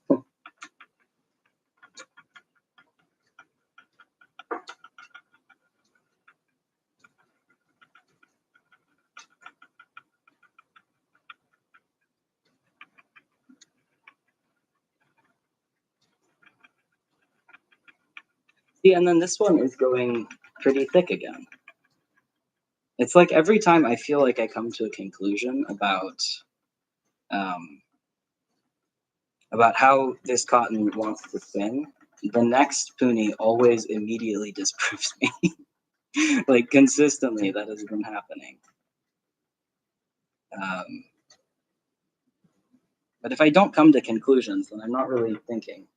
Like coming to a conclusion is part of how I think, I guess. And then I just reassess my conclusions repeatedly. So I don't know.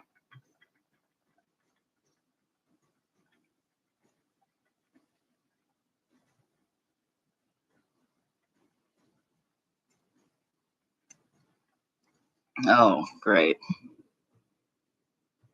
There's more of you.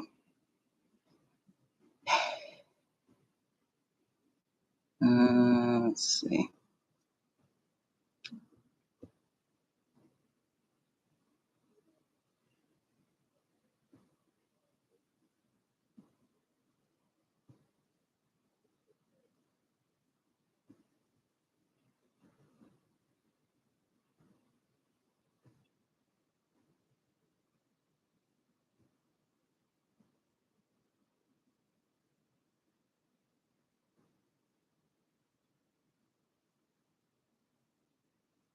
Jarl says they would mod for today. Well, thank you. I'm going to take you up on that because this is terrible.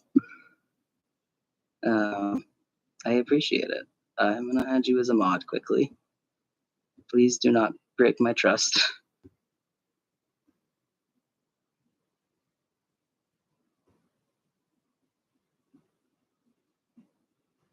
Okay, I've added you as a moderator.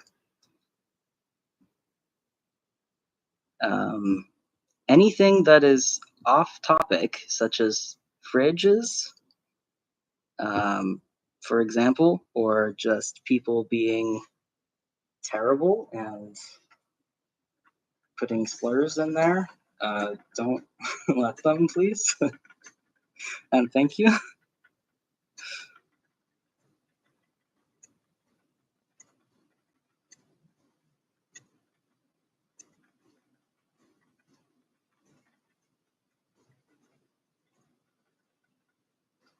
You do think the fridge tour might be a troll meme? Yeah, probably. Like, I know what a fridge tour is.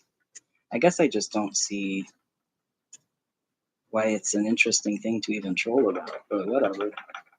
At least it's not offensive. I guess that's a low bar, but that's where we're at now.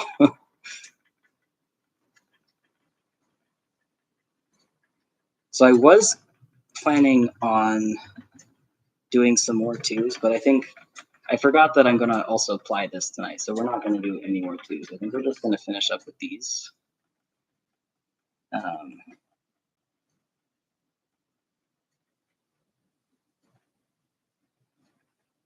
And then we'll apply them, obviously.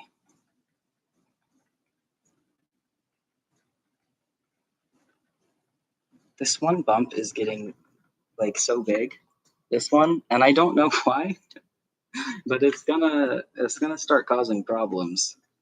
And I'm still not done with the punis, so this is unfortunate.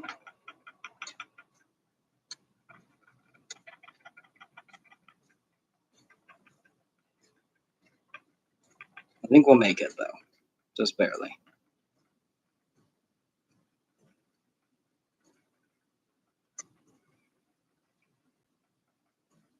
You want to go back to spinning? You love spinning? Yeah. Me too. That's what I say all the time. Even not just in response to trolls, but like when I'm at work, I'll be sitting there like, man, I wish I was spinning. I do spin at work sometimes. But for some reason, I feel like it's easier to put down knitting or crochet at work to help a patient or to, answer the phone or whatever, than it is to put down spinning. I feel like putting down spinning just seems to be more troublesome, to the point where if I bring spinning to work, I'll pick it up and then I'll put it down, and then it'll take a very long time for me to feel like it's a good idea to pick it back up again. But then that's not the case with knitting or crochet. With those ones, I just constantly do it. Okay, we can finally switch to the next hook, thankfully.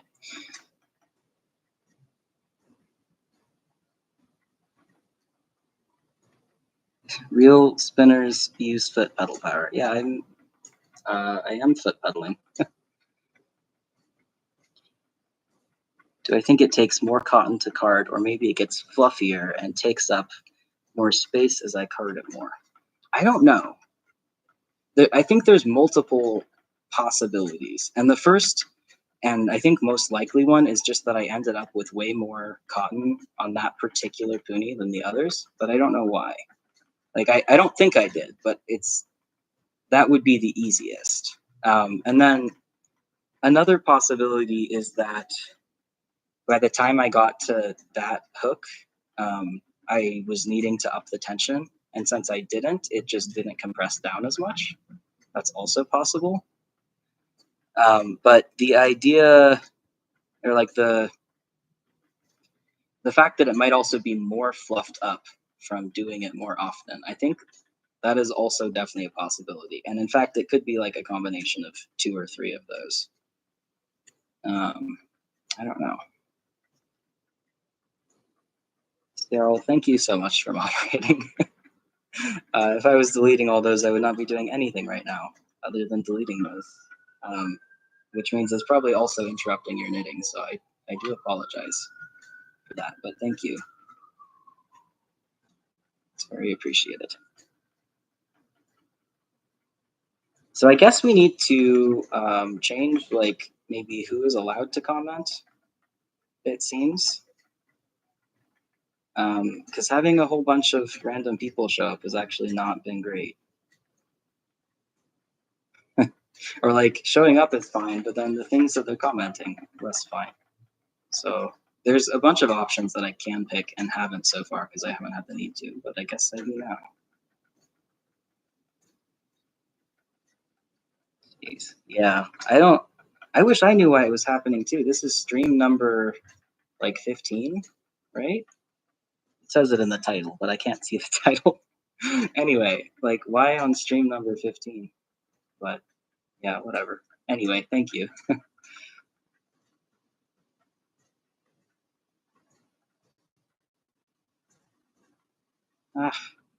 But I think, like, if I'm counting all, what?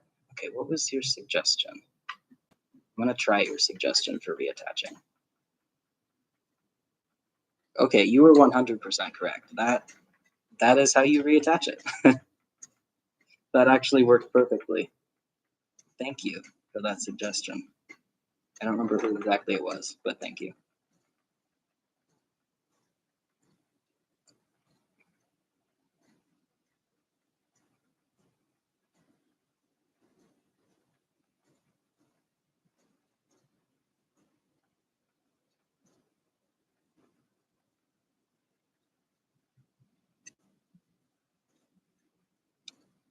So another option is, I guess we could, oh, that was TRL.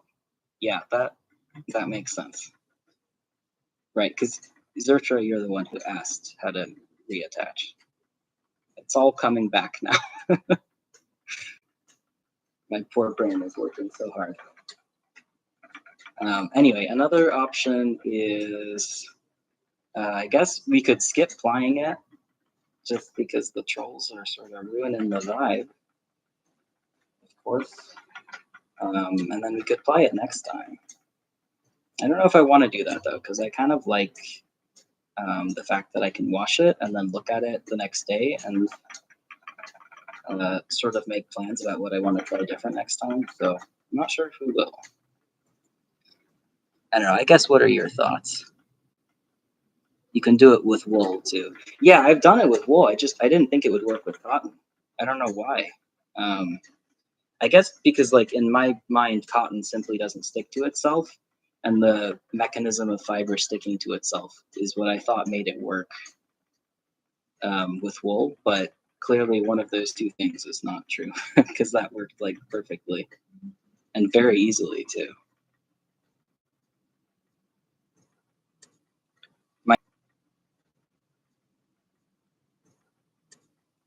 My next question is, I wonder if that would work with flax too. I think typically with flax, I end up just sort of manually splicing it and then folding it over and then twisting it. Pretty much the way that Sally Pointer has done in a couple of her experimental archaeology videos. I was just copying it from her because I saw that it was working with her nettle fiber. And I was like, well, that should work with my flax fiber, and it did. But it wouldn't work with cotton, I don't think, just because the staple length's not.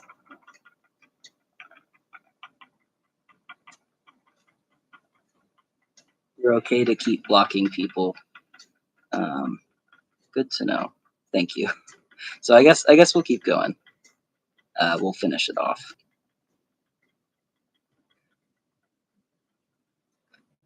Flax is a mystery to me too, and I've spun a lot of it. I've spun a whole blanket of it. How do you splice flax? So honestly, I don't think I could demonstrate it without flax here. So I might have to point you to Sally Pointer's video. I hate to say. The idea basically is like you hold two strands alongside each other, and then you twist. Say you twist it clockwise, and then you would put the bit that you twisted back alongside the main strand of yarn, and then you would twist it the other way. So if you twisted it the first time counterclockwise, you would twist it the second time clockwise, and it just sort of holds itself in place. It's not super strong. The idea with splicing like that is that you're still going to add twist and then ply it later. So it's just sort of to hold together these lengths of bast fiber. It seems to be like very much a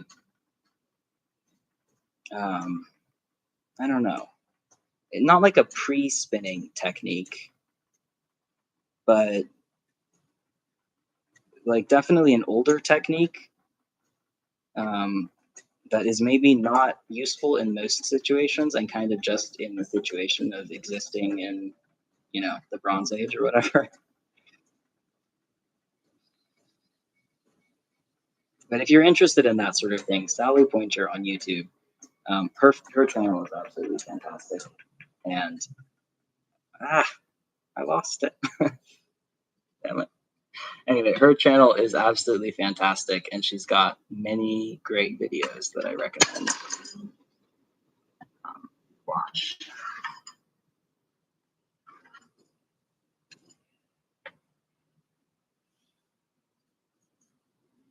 Like the way barbed wire twists. I don't know how barbed wire twists, so I'm not sure.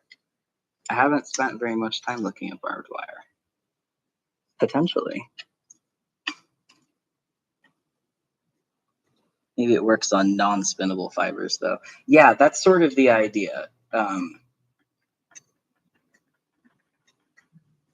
Is that, like, I don't know, like there are some fibers that you can't really spin the normal way simply because you can't attach them to each other. For example, blackberry fiber, at least the blackberry fiber I've worked with, and it might have been too old to spin.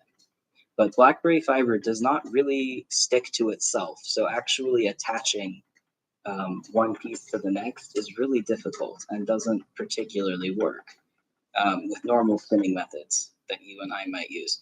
However, splicing it works fairly well because it doesn't need to stick to itself for that. It just needs to be able to hold twist. And there are lots of fibers that can hold twist, but that don't stick to themselves, you know?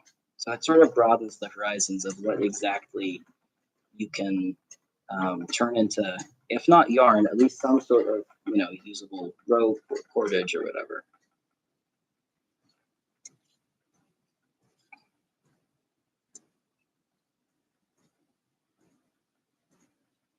You started watching them because you want to spin nettle someday. Yeah, that's awesome. I also want to spin nettle someday. I can't find it anywhere, but same. Nettle does look really very fun to process.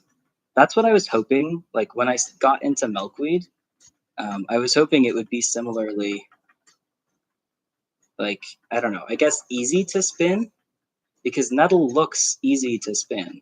I'm sure that's an illusion created by the fact that Sally Pointer is obviously quite experienced in what she's doing. But yeah, milkweed doesn't do that quite as much. Like it's not that you can't spin it, but it's that processing it is just so much more difficult than processing nettle seems to be. And I tried processing the milkweed the same way that Sally Pointer processes nettle, just out of curiosity. But the stalk is just way too thick, and um, typically, like they're almost like glued together, is what it feels like. Whereas with nettle, it seems like you can sort of scrape the outside off really easy. Just not the case with milkweed. I'd really love to spin nettle too, though. Oh, so this is the one with 6, by the way. The last one. I can't say that it feels like carding it 6 times was a good use of time. Like, this doesn't feel better. You know, it feels about the same. It just took a lot longer. I think maybe the next stream tomorrow, most likely, we'll just try 2s. Or like just try 2s and 1s maybe, and see what kind of yarn we can get out of just 2 and 1 passes. Because if it's a good yarn, then yeah, why would I do anything else, right?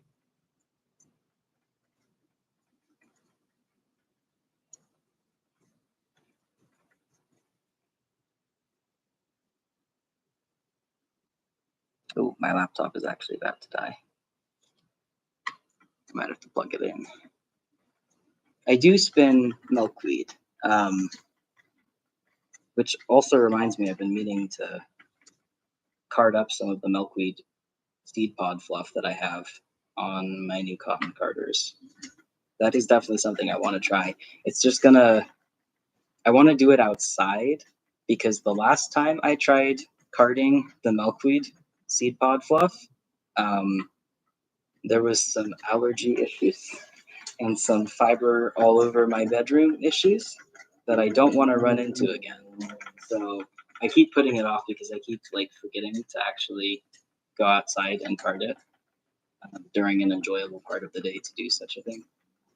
But eventually I will remember, and then we will absolutely try spinning it on stream. I don't know if we'll succeed, but we will try. I think it'll be pretty fun.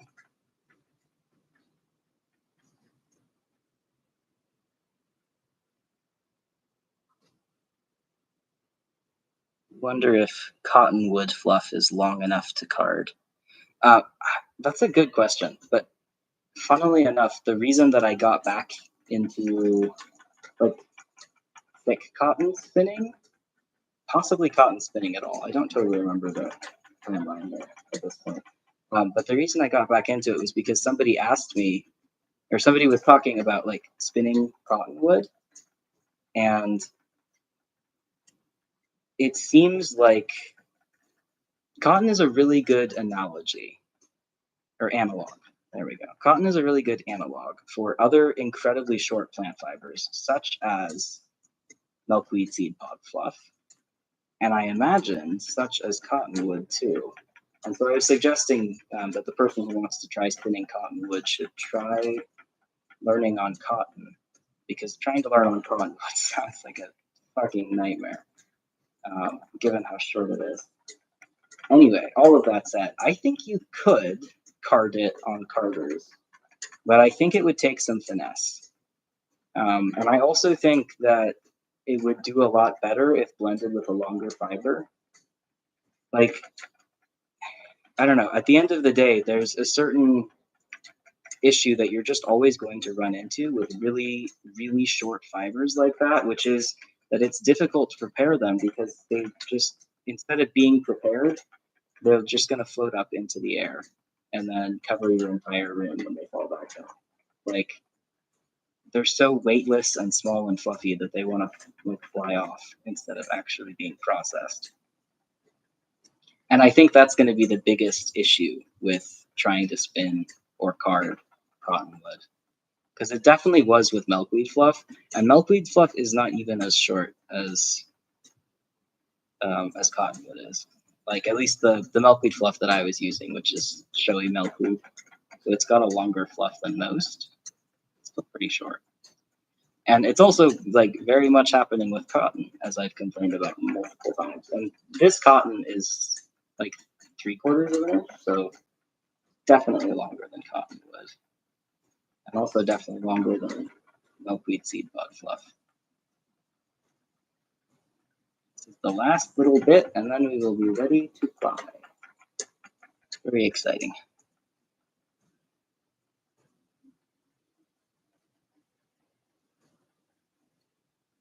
You're just thinking about how in a couple of weeks your area will be covered in the fluff. Yeah, same. It's almost cottonwood season here too.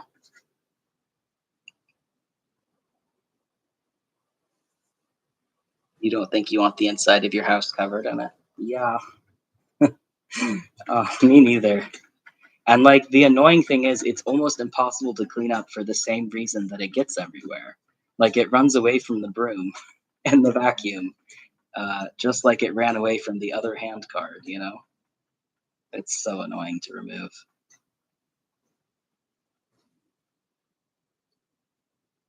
Your joints told you to stop spinning for today. Ah, that sucks. I hate when that happens. I hope they recover quickly.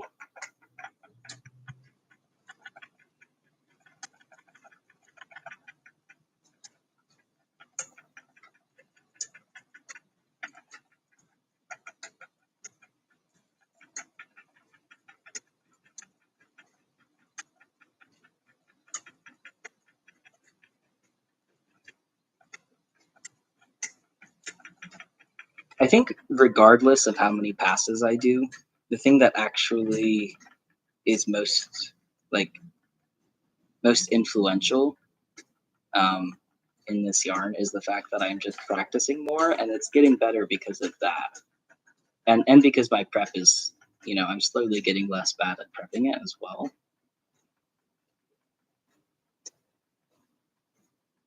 Which is the point of the whole thing anyway.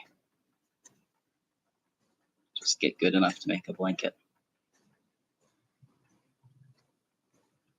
I've been thinking about how nice this will be as a blanket. I really can't wait, like genuinely. I think I'm gonna knit it again. Usually when I make summer blankets, I knit them like just garter stitch on really big needles. So they have big holes. And they're still like pretty heavy because, cotton is heavy. And they're also somewhat warm when you're really cold. But when you're really hot, like they're not warm at all. And additionally, if you have a fan on you, the air, when it passes through the holes of the garter stitch, it feels like it kind of intensifies the fan. Like it feels cooler to have a fan on you with a really gappy garter stitch blanket made of cotton than it does without that, just with the fan straight on you. I've made a lot of summer blankets at this point. One of them handspun linen, and the other one's all commercial cotton. So I'd really like to make a handspun cotton one. I'd be so happy with that.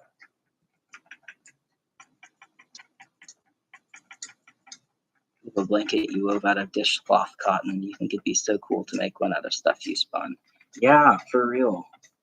The dishcloth cotton is what my my summer blankets are knit out of. And like even just with dishcloth cotton, it's still really nice. It's a really good blanket. I bet that a hand spun one would be really nice. Yeah.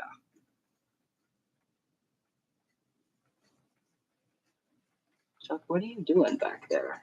It's kind of sus.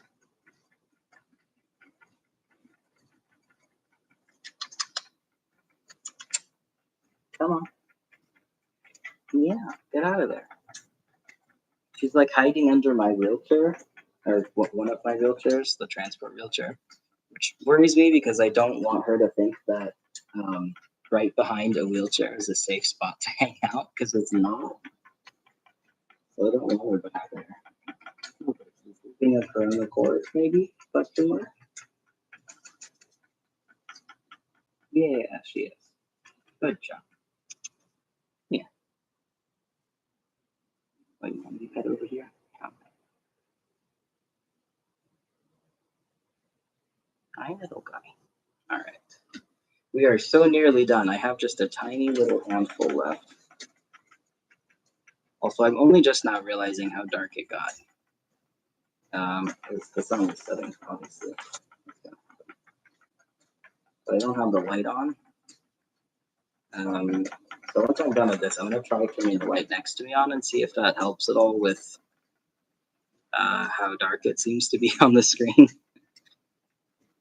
Hopefully, yes.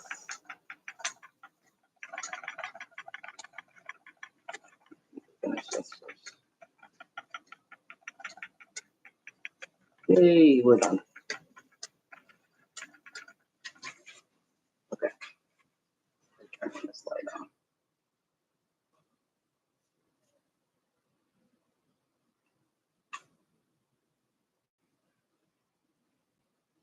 Well, I don't know if that helped actually.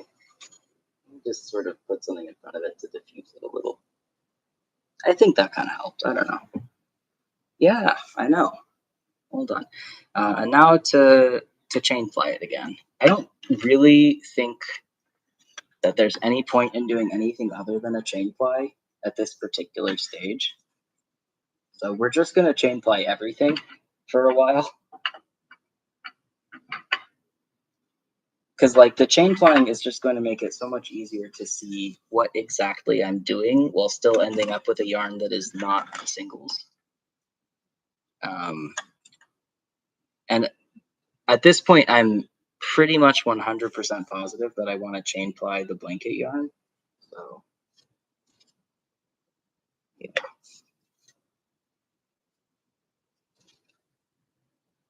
That's a lot for the time I worked on it.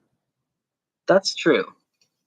It definitely looks like we got more done than last time. Like it feels more proportional to the amount of effort that we put in. It's been about 2 hours, so same amount of time frame, although I haven't applied it yet, but I think we can write off a good like 10 minutes just to troll time, unfortunately.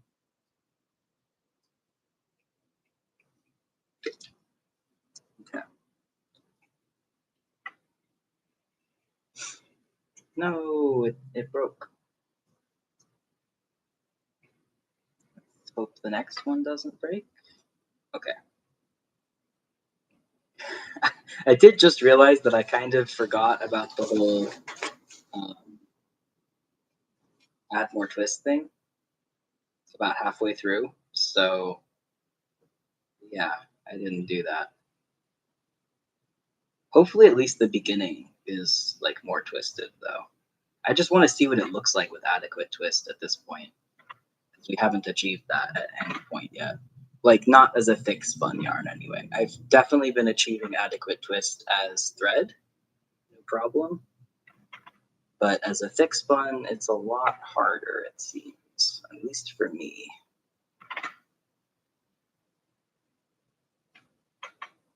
Okay.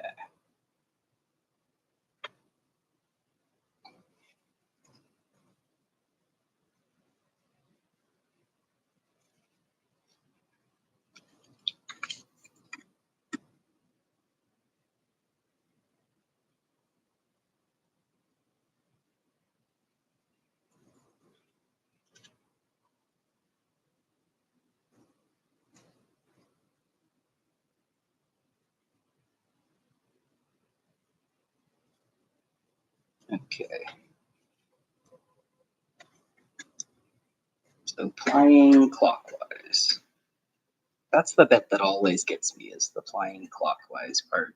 And also the spinning counterclockwise part also always gets me, I guess. Oh, I finally figured out what was up with everybody honking, by the way. I don't remember what stream that was. It was one of the more recent ones, but I don't think it was the last one. Maybe question mark. But apparently there have just been people standing on the side of the sidewalk near my apartment with signs, like political signs for people to honk at, which like I don't fully understand, I will admit. Mostly because I don't understand what the signs are supposed to achieve. Like, I, I don't know. I feel like it's not really much of a form of political activism, but I guess if that's what they want to do, like I do wish they would do it somewhere other than right in front of my apartment, but oh well. Anyway, that's what it is. I was worried that there was like, usually when there's a bunch of people honking in this city anyway, what it is somebody who is incredibly inebriated in some way, wandering into traffic repeatedly. And I was worried it was that because that is like, you know, they could get hit by a car. It's a safety risk for everybody involved. But it's not that. So that is a relief for sure. A bit more.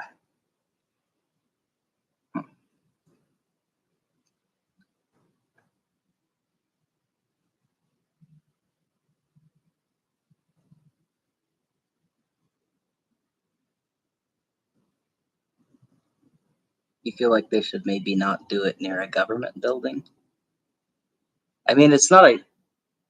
Oh, they should do it during like near a government building. Yeah, that would make more sense, right? Like holding up a sign near a government building, talking about the politics of that government building or the government, does actually feel like a form of activism. But doing it in front of an apartment building, or just like not in front of, but on a random ass street with an apartment building right in front of you, less so.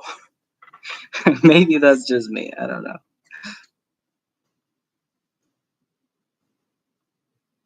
You were about to say a French thing about how you don't get that form of protest.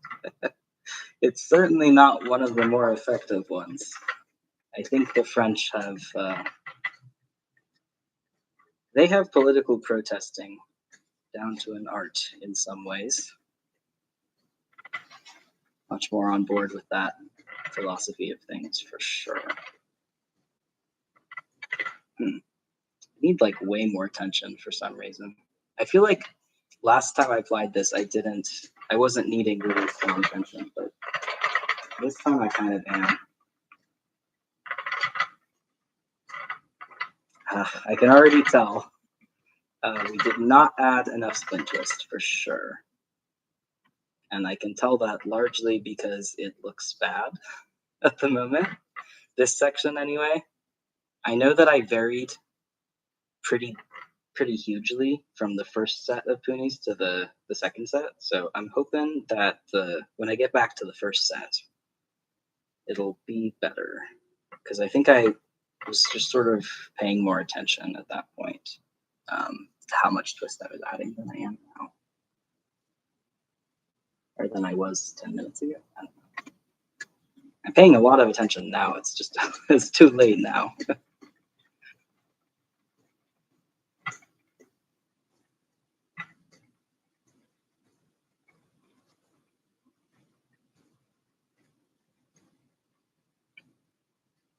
You get repressed badly too, but yeah, you need numbers for your protests. That's true, yeah. I mean, like, I'm certainly not saying that the French form of protest is therefore rendered French politics good or even better necessarily. I just think that, like, it's maybe more effective. Maybe. Who can say, really? At this point, I'm like, what is effective against fascism? Because it doesn't feel like a lot is at least not, it's not effective enough. I don't know. I don't actually want to talk about politics, though, due to they're very bleak. Fun spending time for that. try and redirect my brain a bit.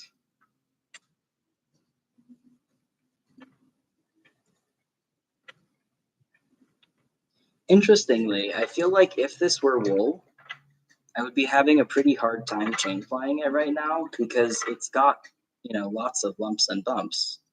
And I have plied, I've chain plied wool exactly like this, with this amount of lumps and bumps and inconsistencies. And it was a huge pain.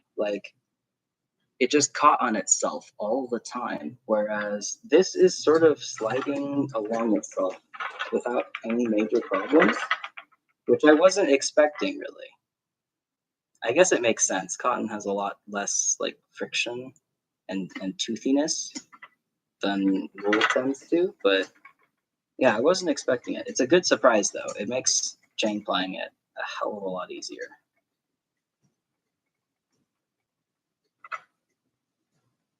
Wool is stickier, yeah.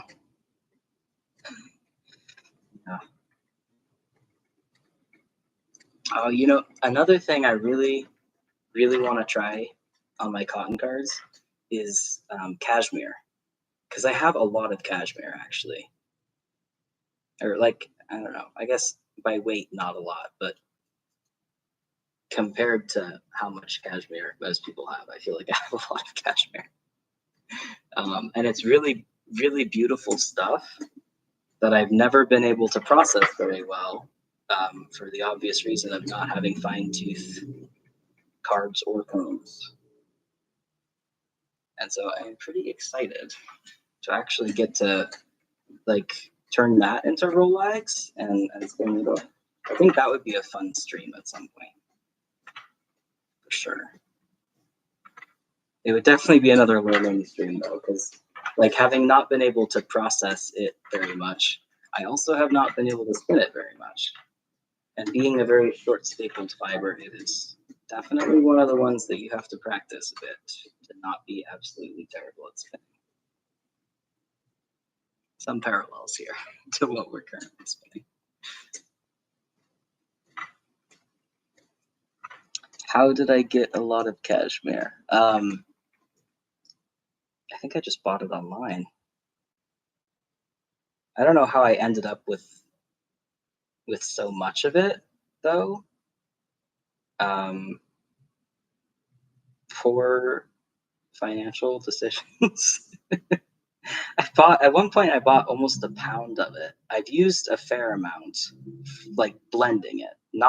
I've never spun any large quantity of it just straight, but I've blended a lot of it into things to make sort of luxury blends.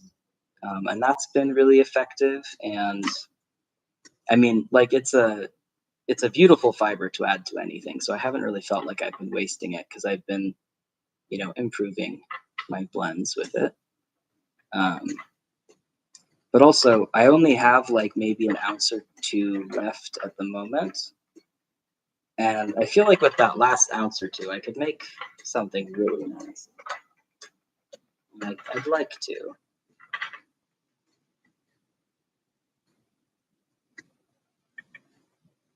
You got yours by petting goats. Yeah, that sounds like the nicest way to get it. Not an option for you anymore. That is unfortunate. It's also not an option for me.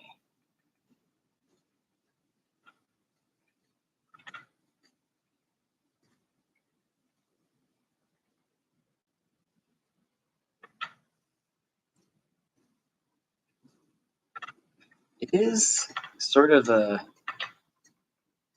don't know, I know what you mean about not getting to do fiber arts things, or really anything, but in this case, fiber arts things that you used to do and you really enjoyed, and they work well, and they're great, and they're fun, and you're too disabled, or you can't get there, or you're on the other side of the world, or whatever. It sucks to lose it. Especially if, you're losing it in a permanent way through whatever means. That's definitely how I've felt. I'm losing lots of fiber arts things I can do in a permanent way, it seems, as far as I can tell. And it sucks. Like, who came up with this shit?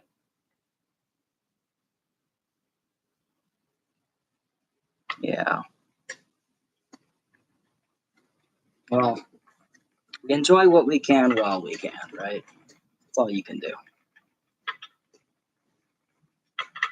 I finally gotten down to the 1 and 2 pass roll-lags. I'm on the 2 pass roll-lag right now.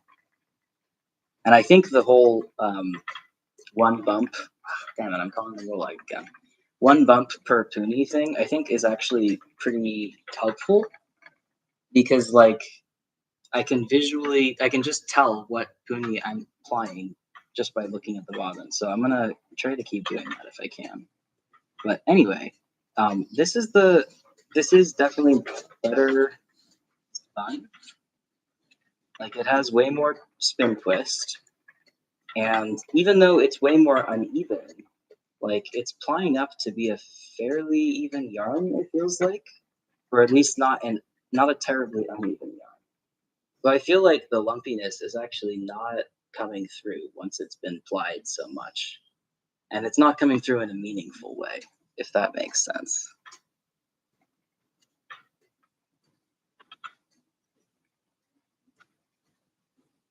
So I'm really feeling like the 1 and 2 pass thing might. Okay, now I'm on the 1 pass, and this is lumpy. So the 2 pass is increasingly promising.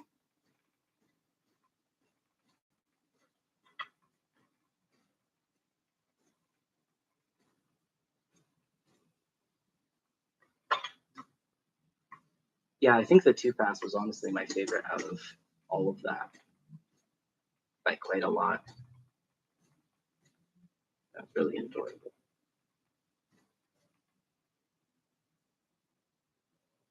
Okay. Do that. Anyway.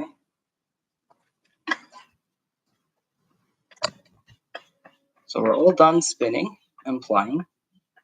And I think I am just gonna wind it on and count it because I'm curious again how much yardage we got. I'm very curious. And then after that, I will head to bed. Or head to Minecraft is actually what I'm gonna head to. Not quite tired enough for bed yet. But look at that. Can you actually see any definition at all? I never know. Yeah, I'm really happy with this. Like, I think in every way it's an improvement over the last one, which is really all you can ask for. Put the new bobbin on. Wait. Put the cotton bobbin on. That's what I should do. No, the wool bobbin. Wow. I know I'm tired when not one single word that comes out of my mouth is correct.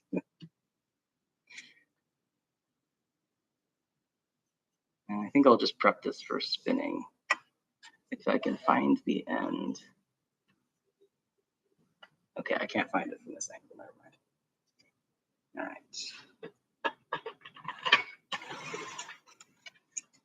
I am curious how much my usual. So, like every time I ply something, or every time I wind something on after plying it on my wheel, I push my wheel pretty far away so that, like, as you can see, there's a decent length of the yarn out at any given time and with tension on it.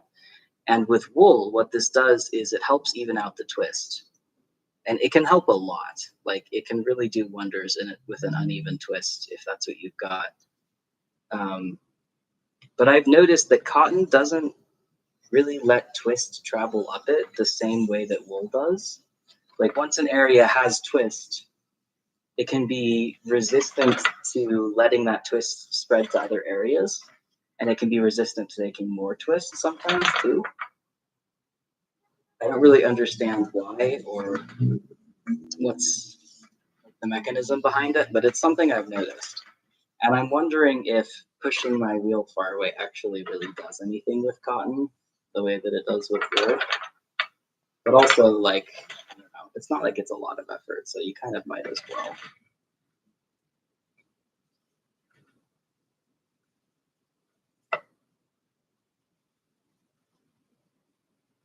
I got bobbin right. Yeah. One word out of like 20.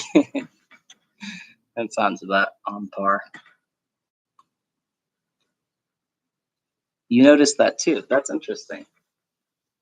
I'm glad it's not just me. Now, I don't know if I've ever noticed it with flax. I'm guessing the fact that I have noticed it with cotton and not with flax, like to me, that says maybe it doesn't happen with flax, or if it does, it doesn't happen as noticeably.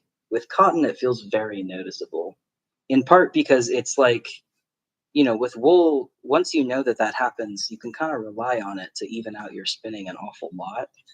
And so if you're using that like as a bit of a crutch, then when you can't anymore, you kind of notice immediately because it's like, shit, now I have to figure out a new way to do it.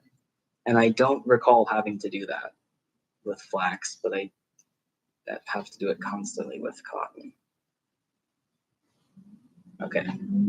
I'm guessing, for one thing, this is definitely more yarn.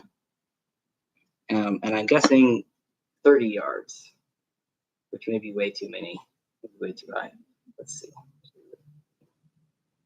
5,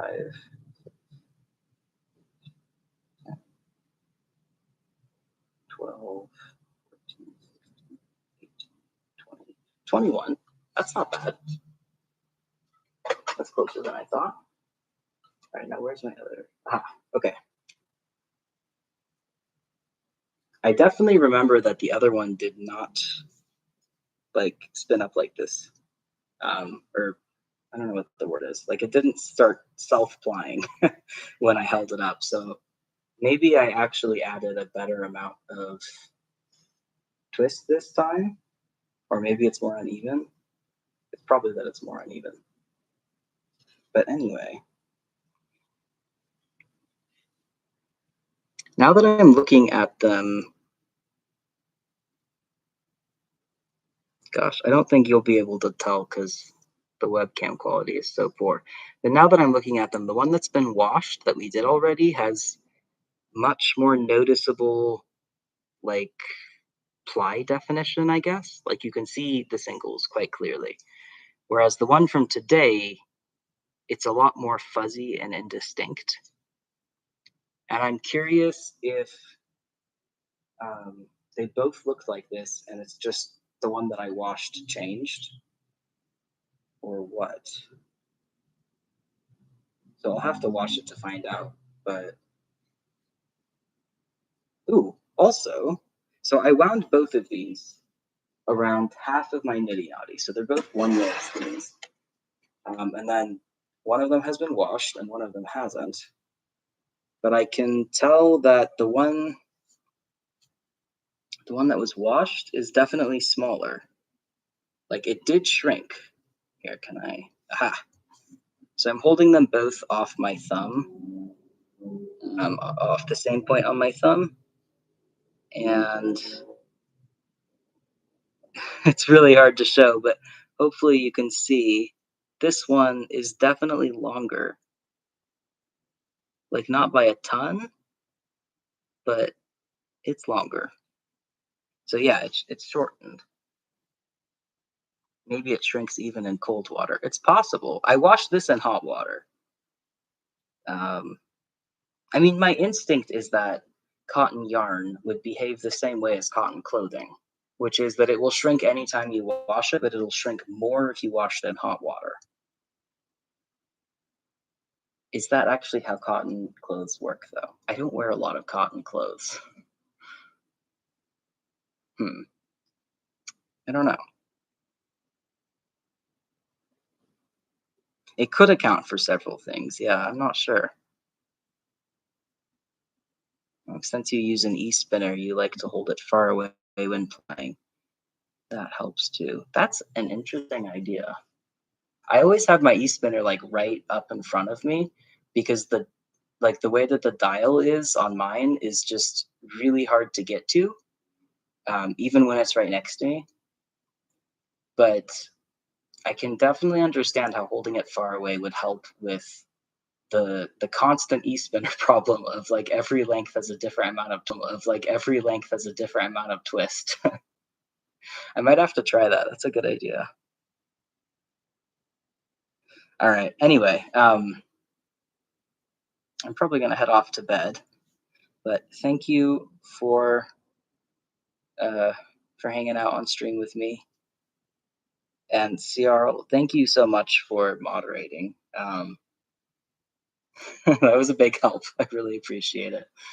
I'm definitely gonna have to look into how to prevent trolls from reappearing next time, because that was not fun. That sucked. So yeah, hopefully next time will be a troll-less endeavor and a random person-less endeavor as well. Because I don't really just want like totally random non-spinners here, if I'm being honest. Yeah. Anyway, yeah. Good night to both of you. I hope to catch you on another stream at some point when you're able to. It was very enjoyable. Yeah, have a good night. Chuck also says good night. Actually, she's glaring at me, but she would say good night if she was a polite cat and not a jerk. Good night.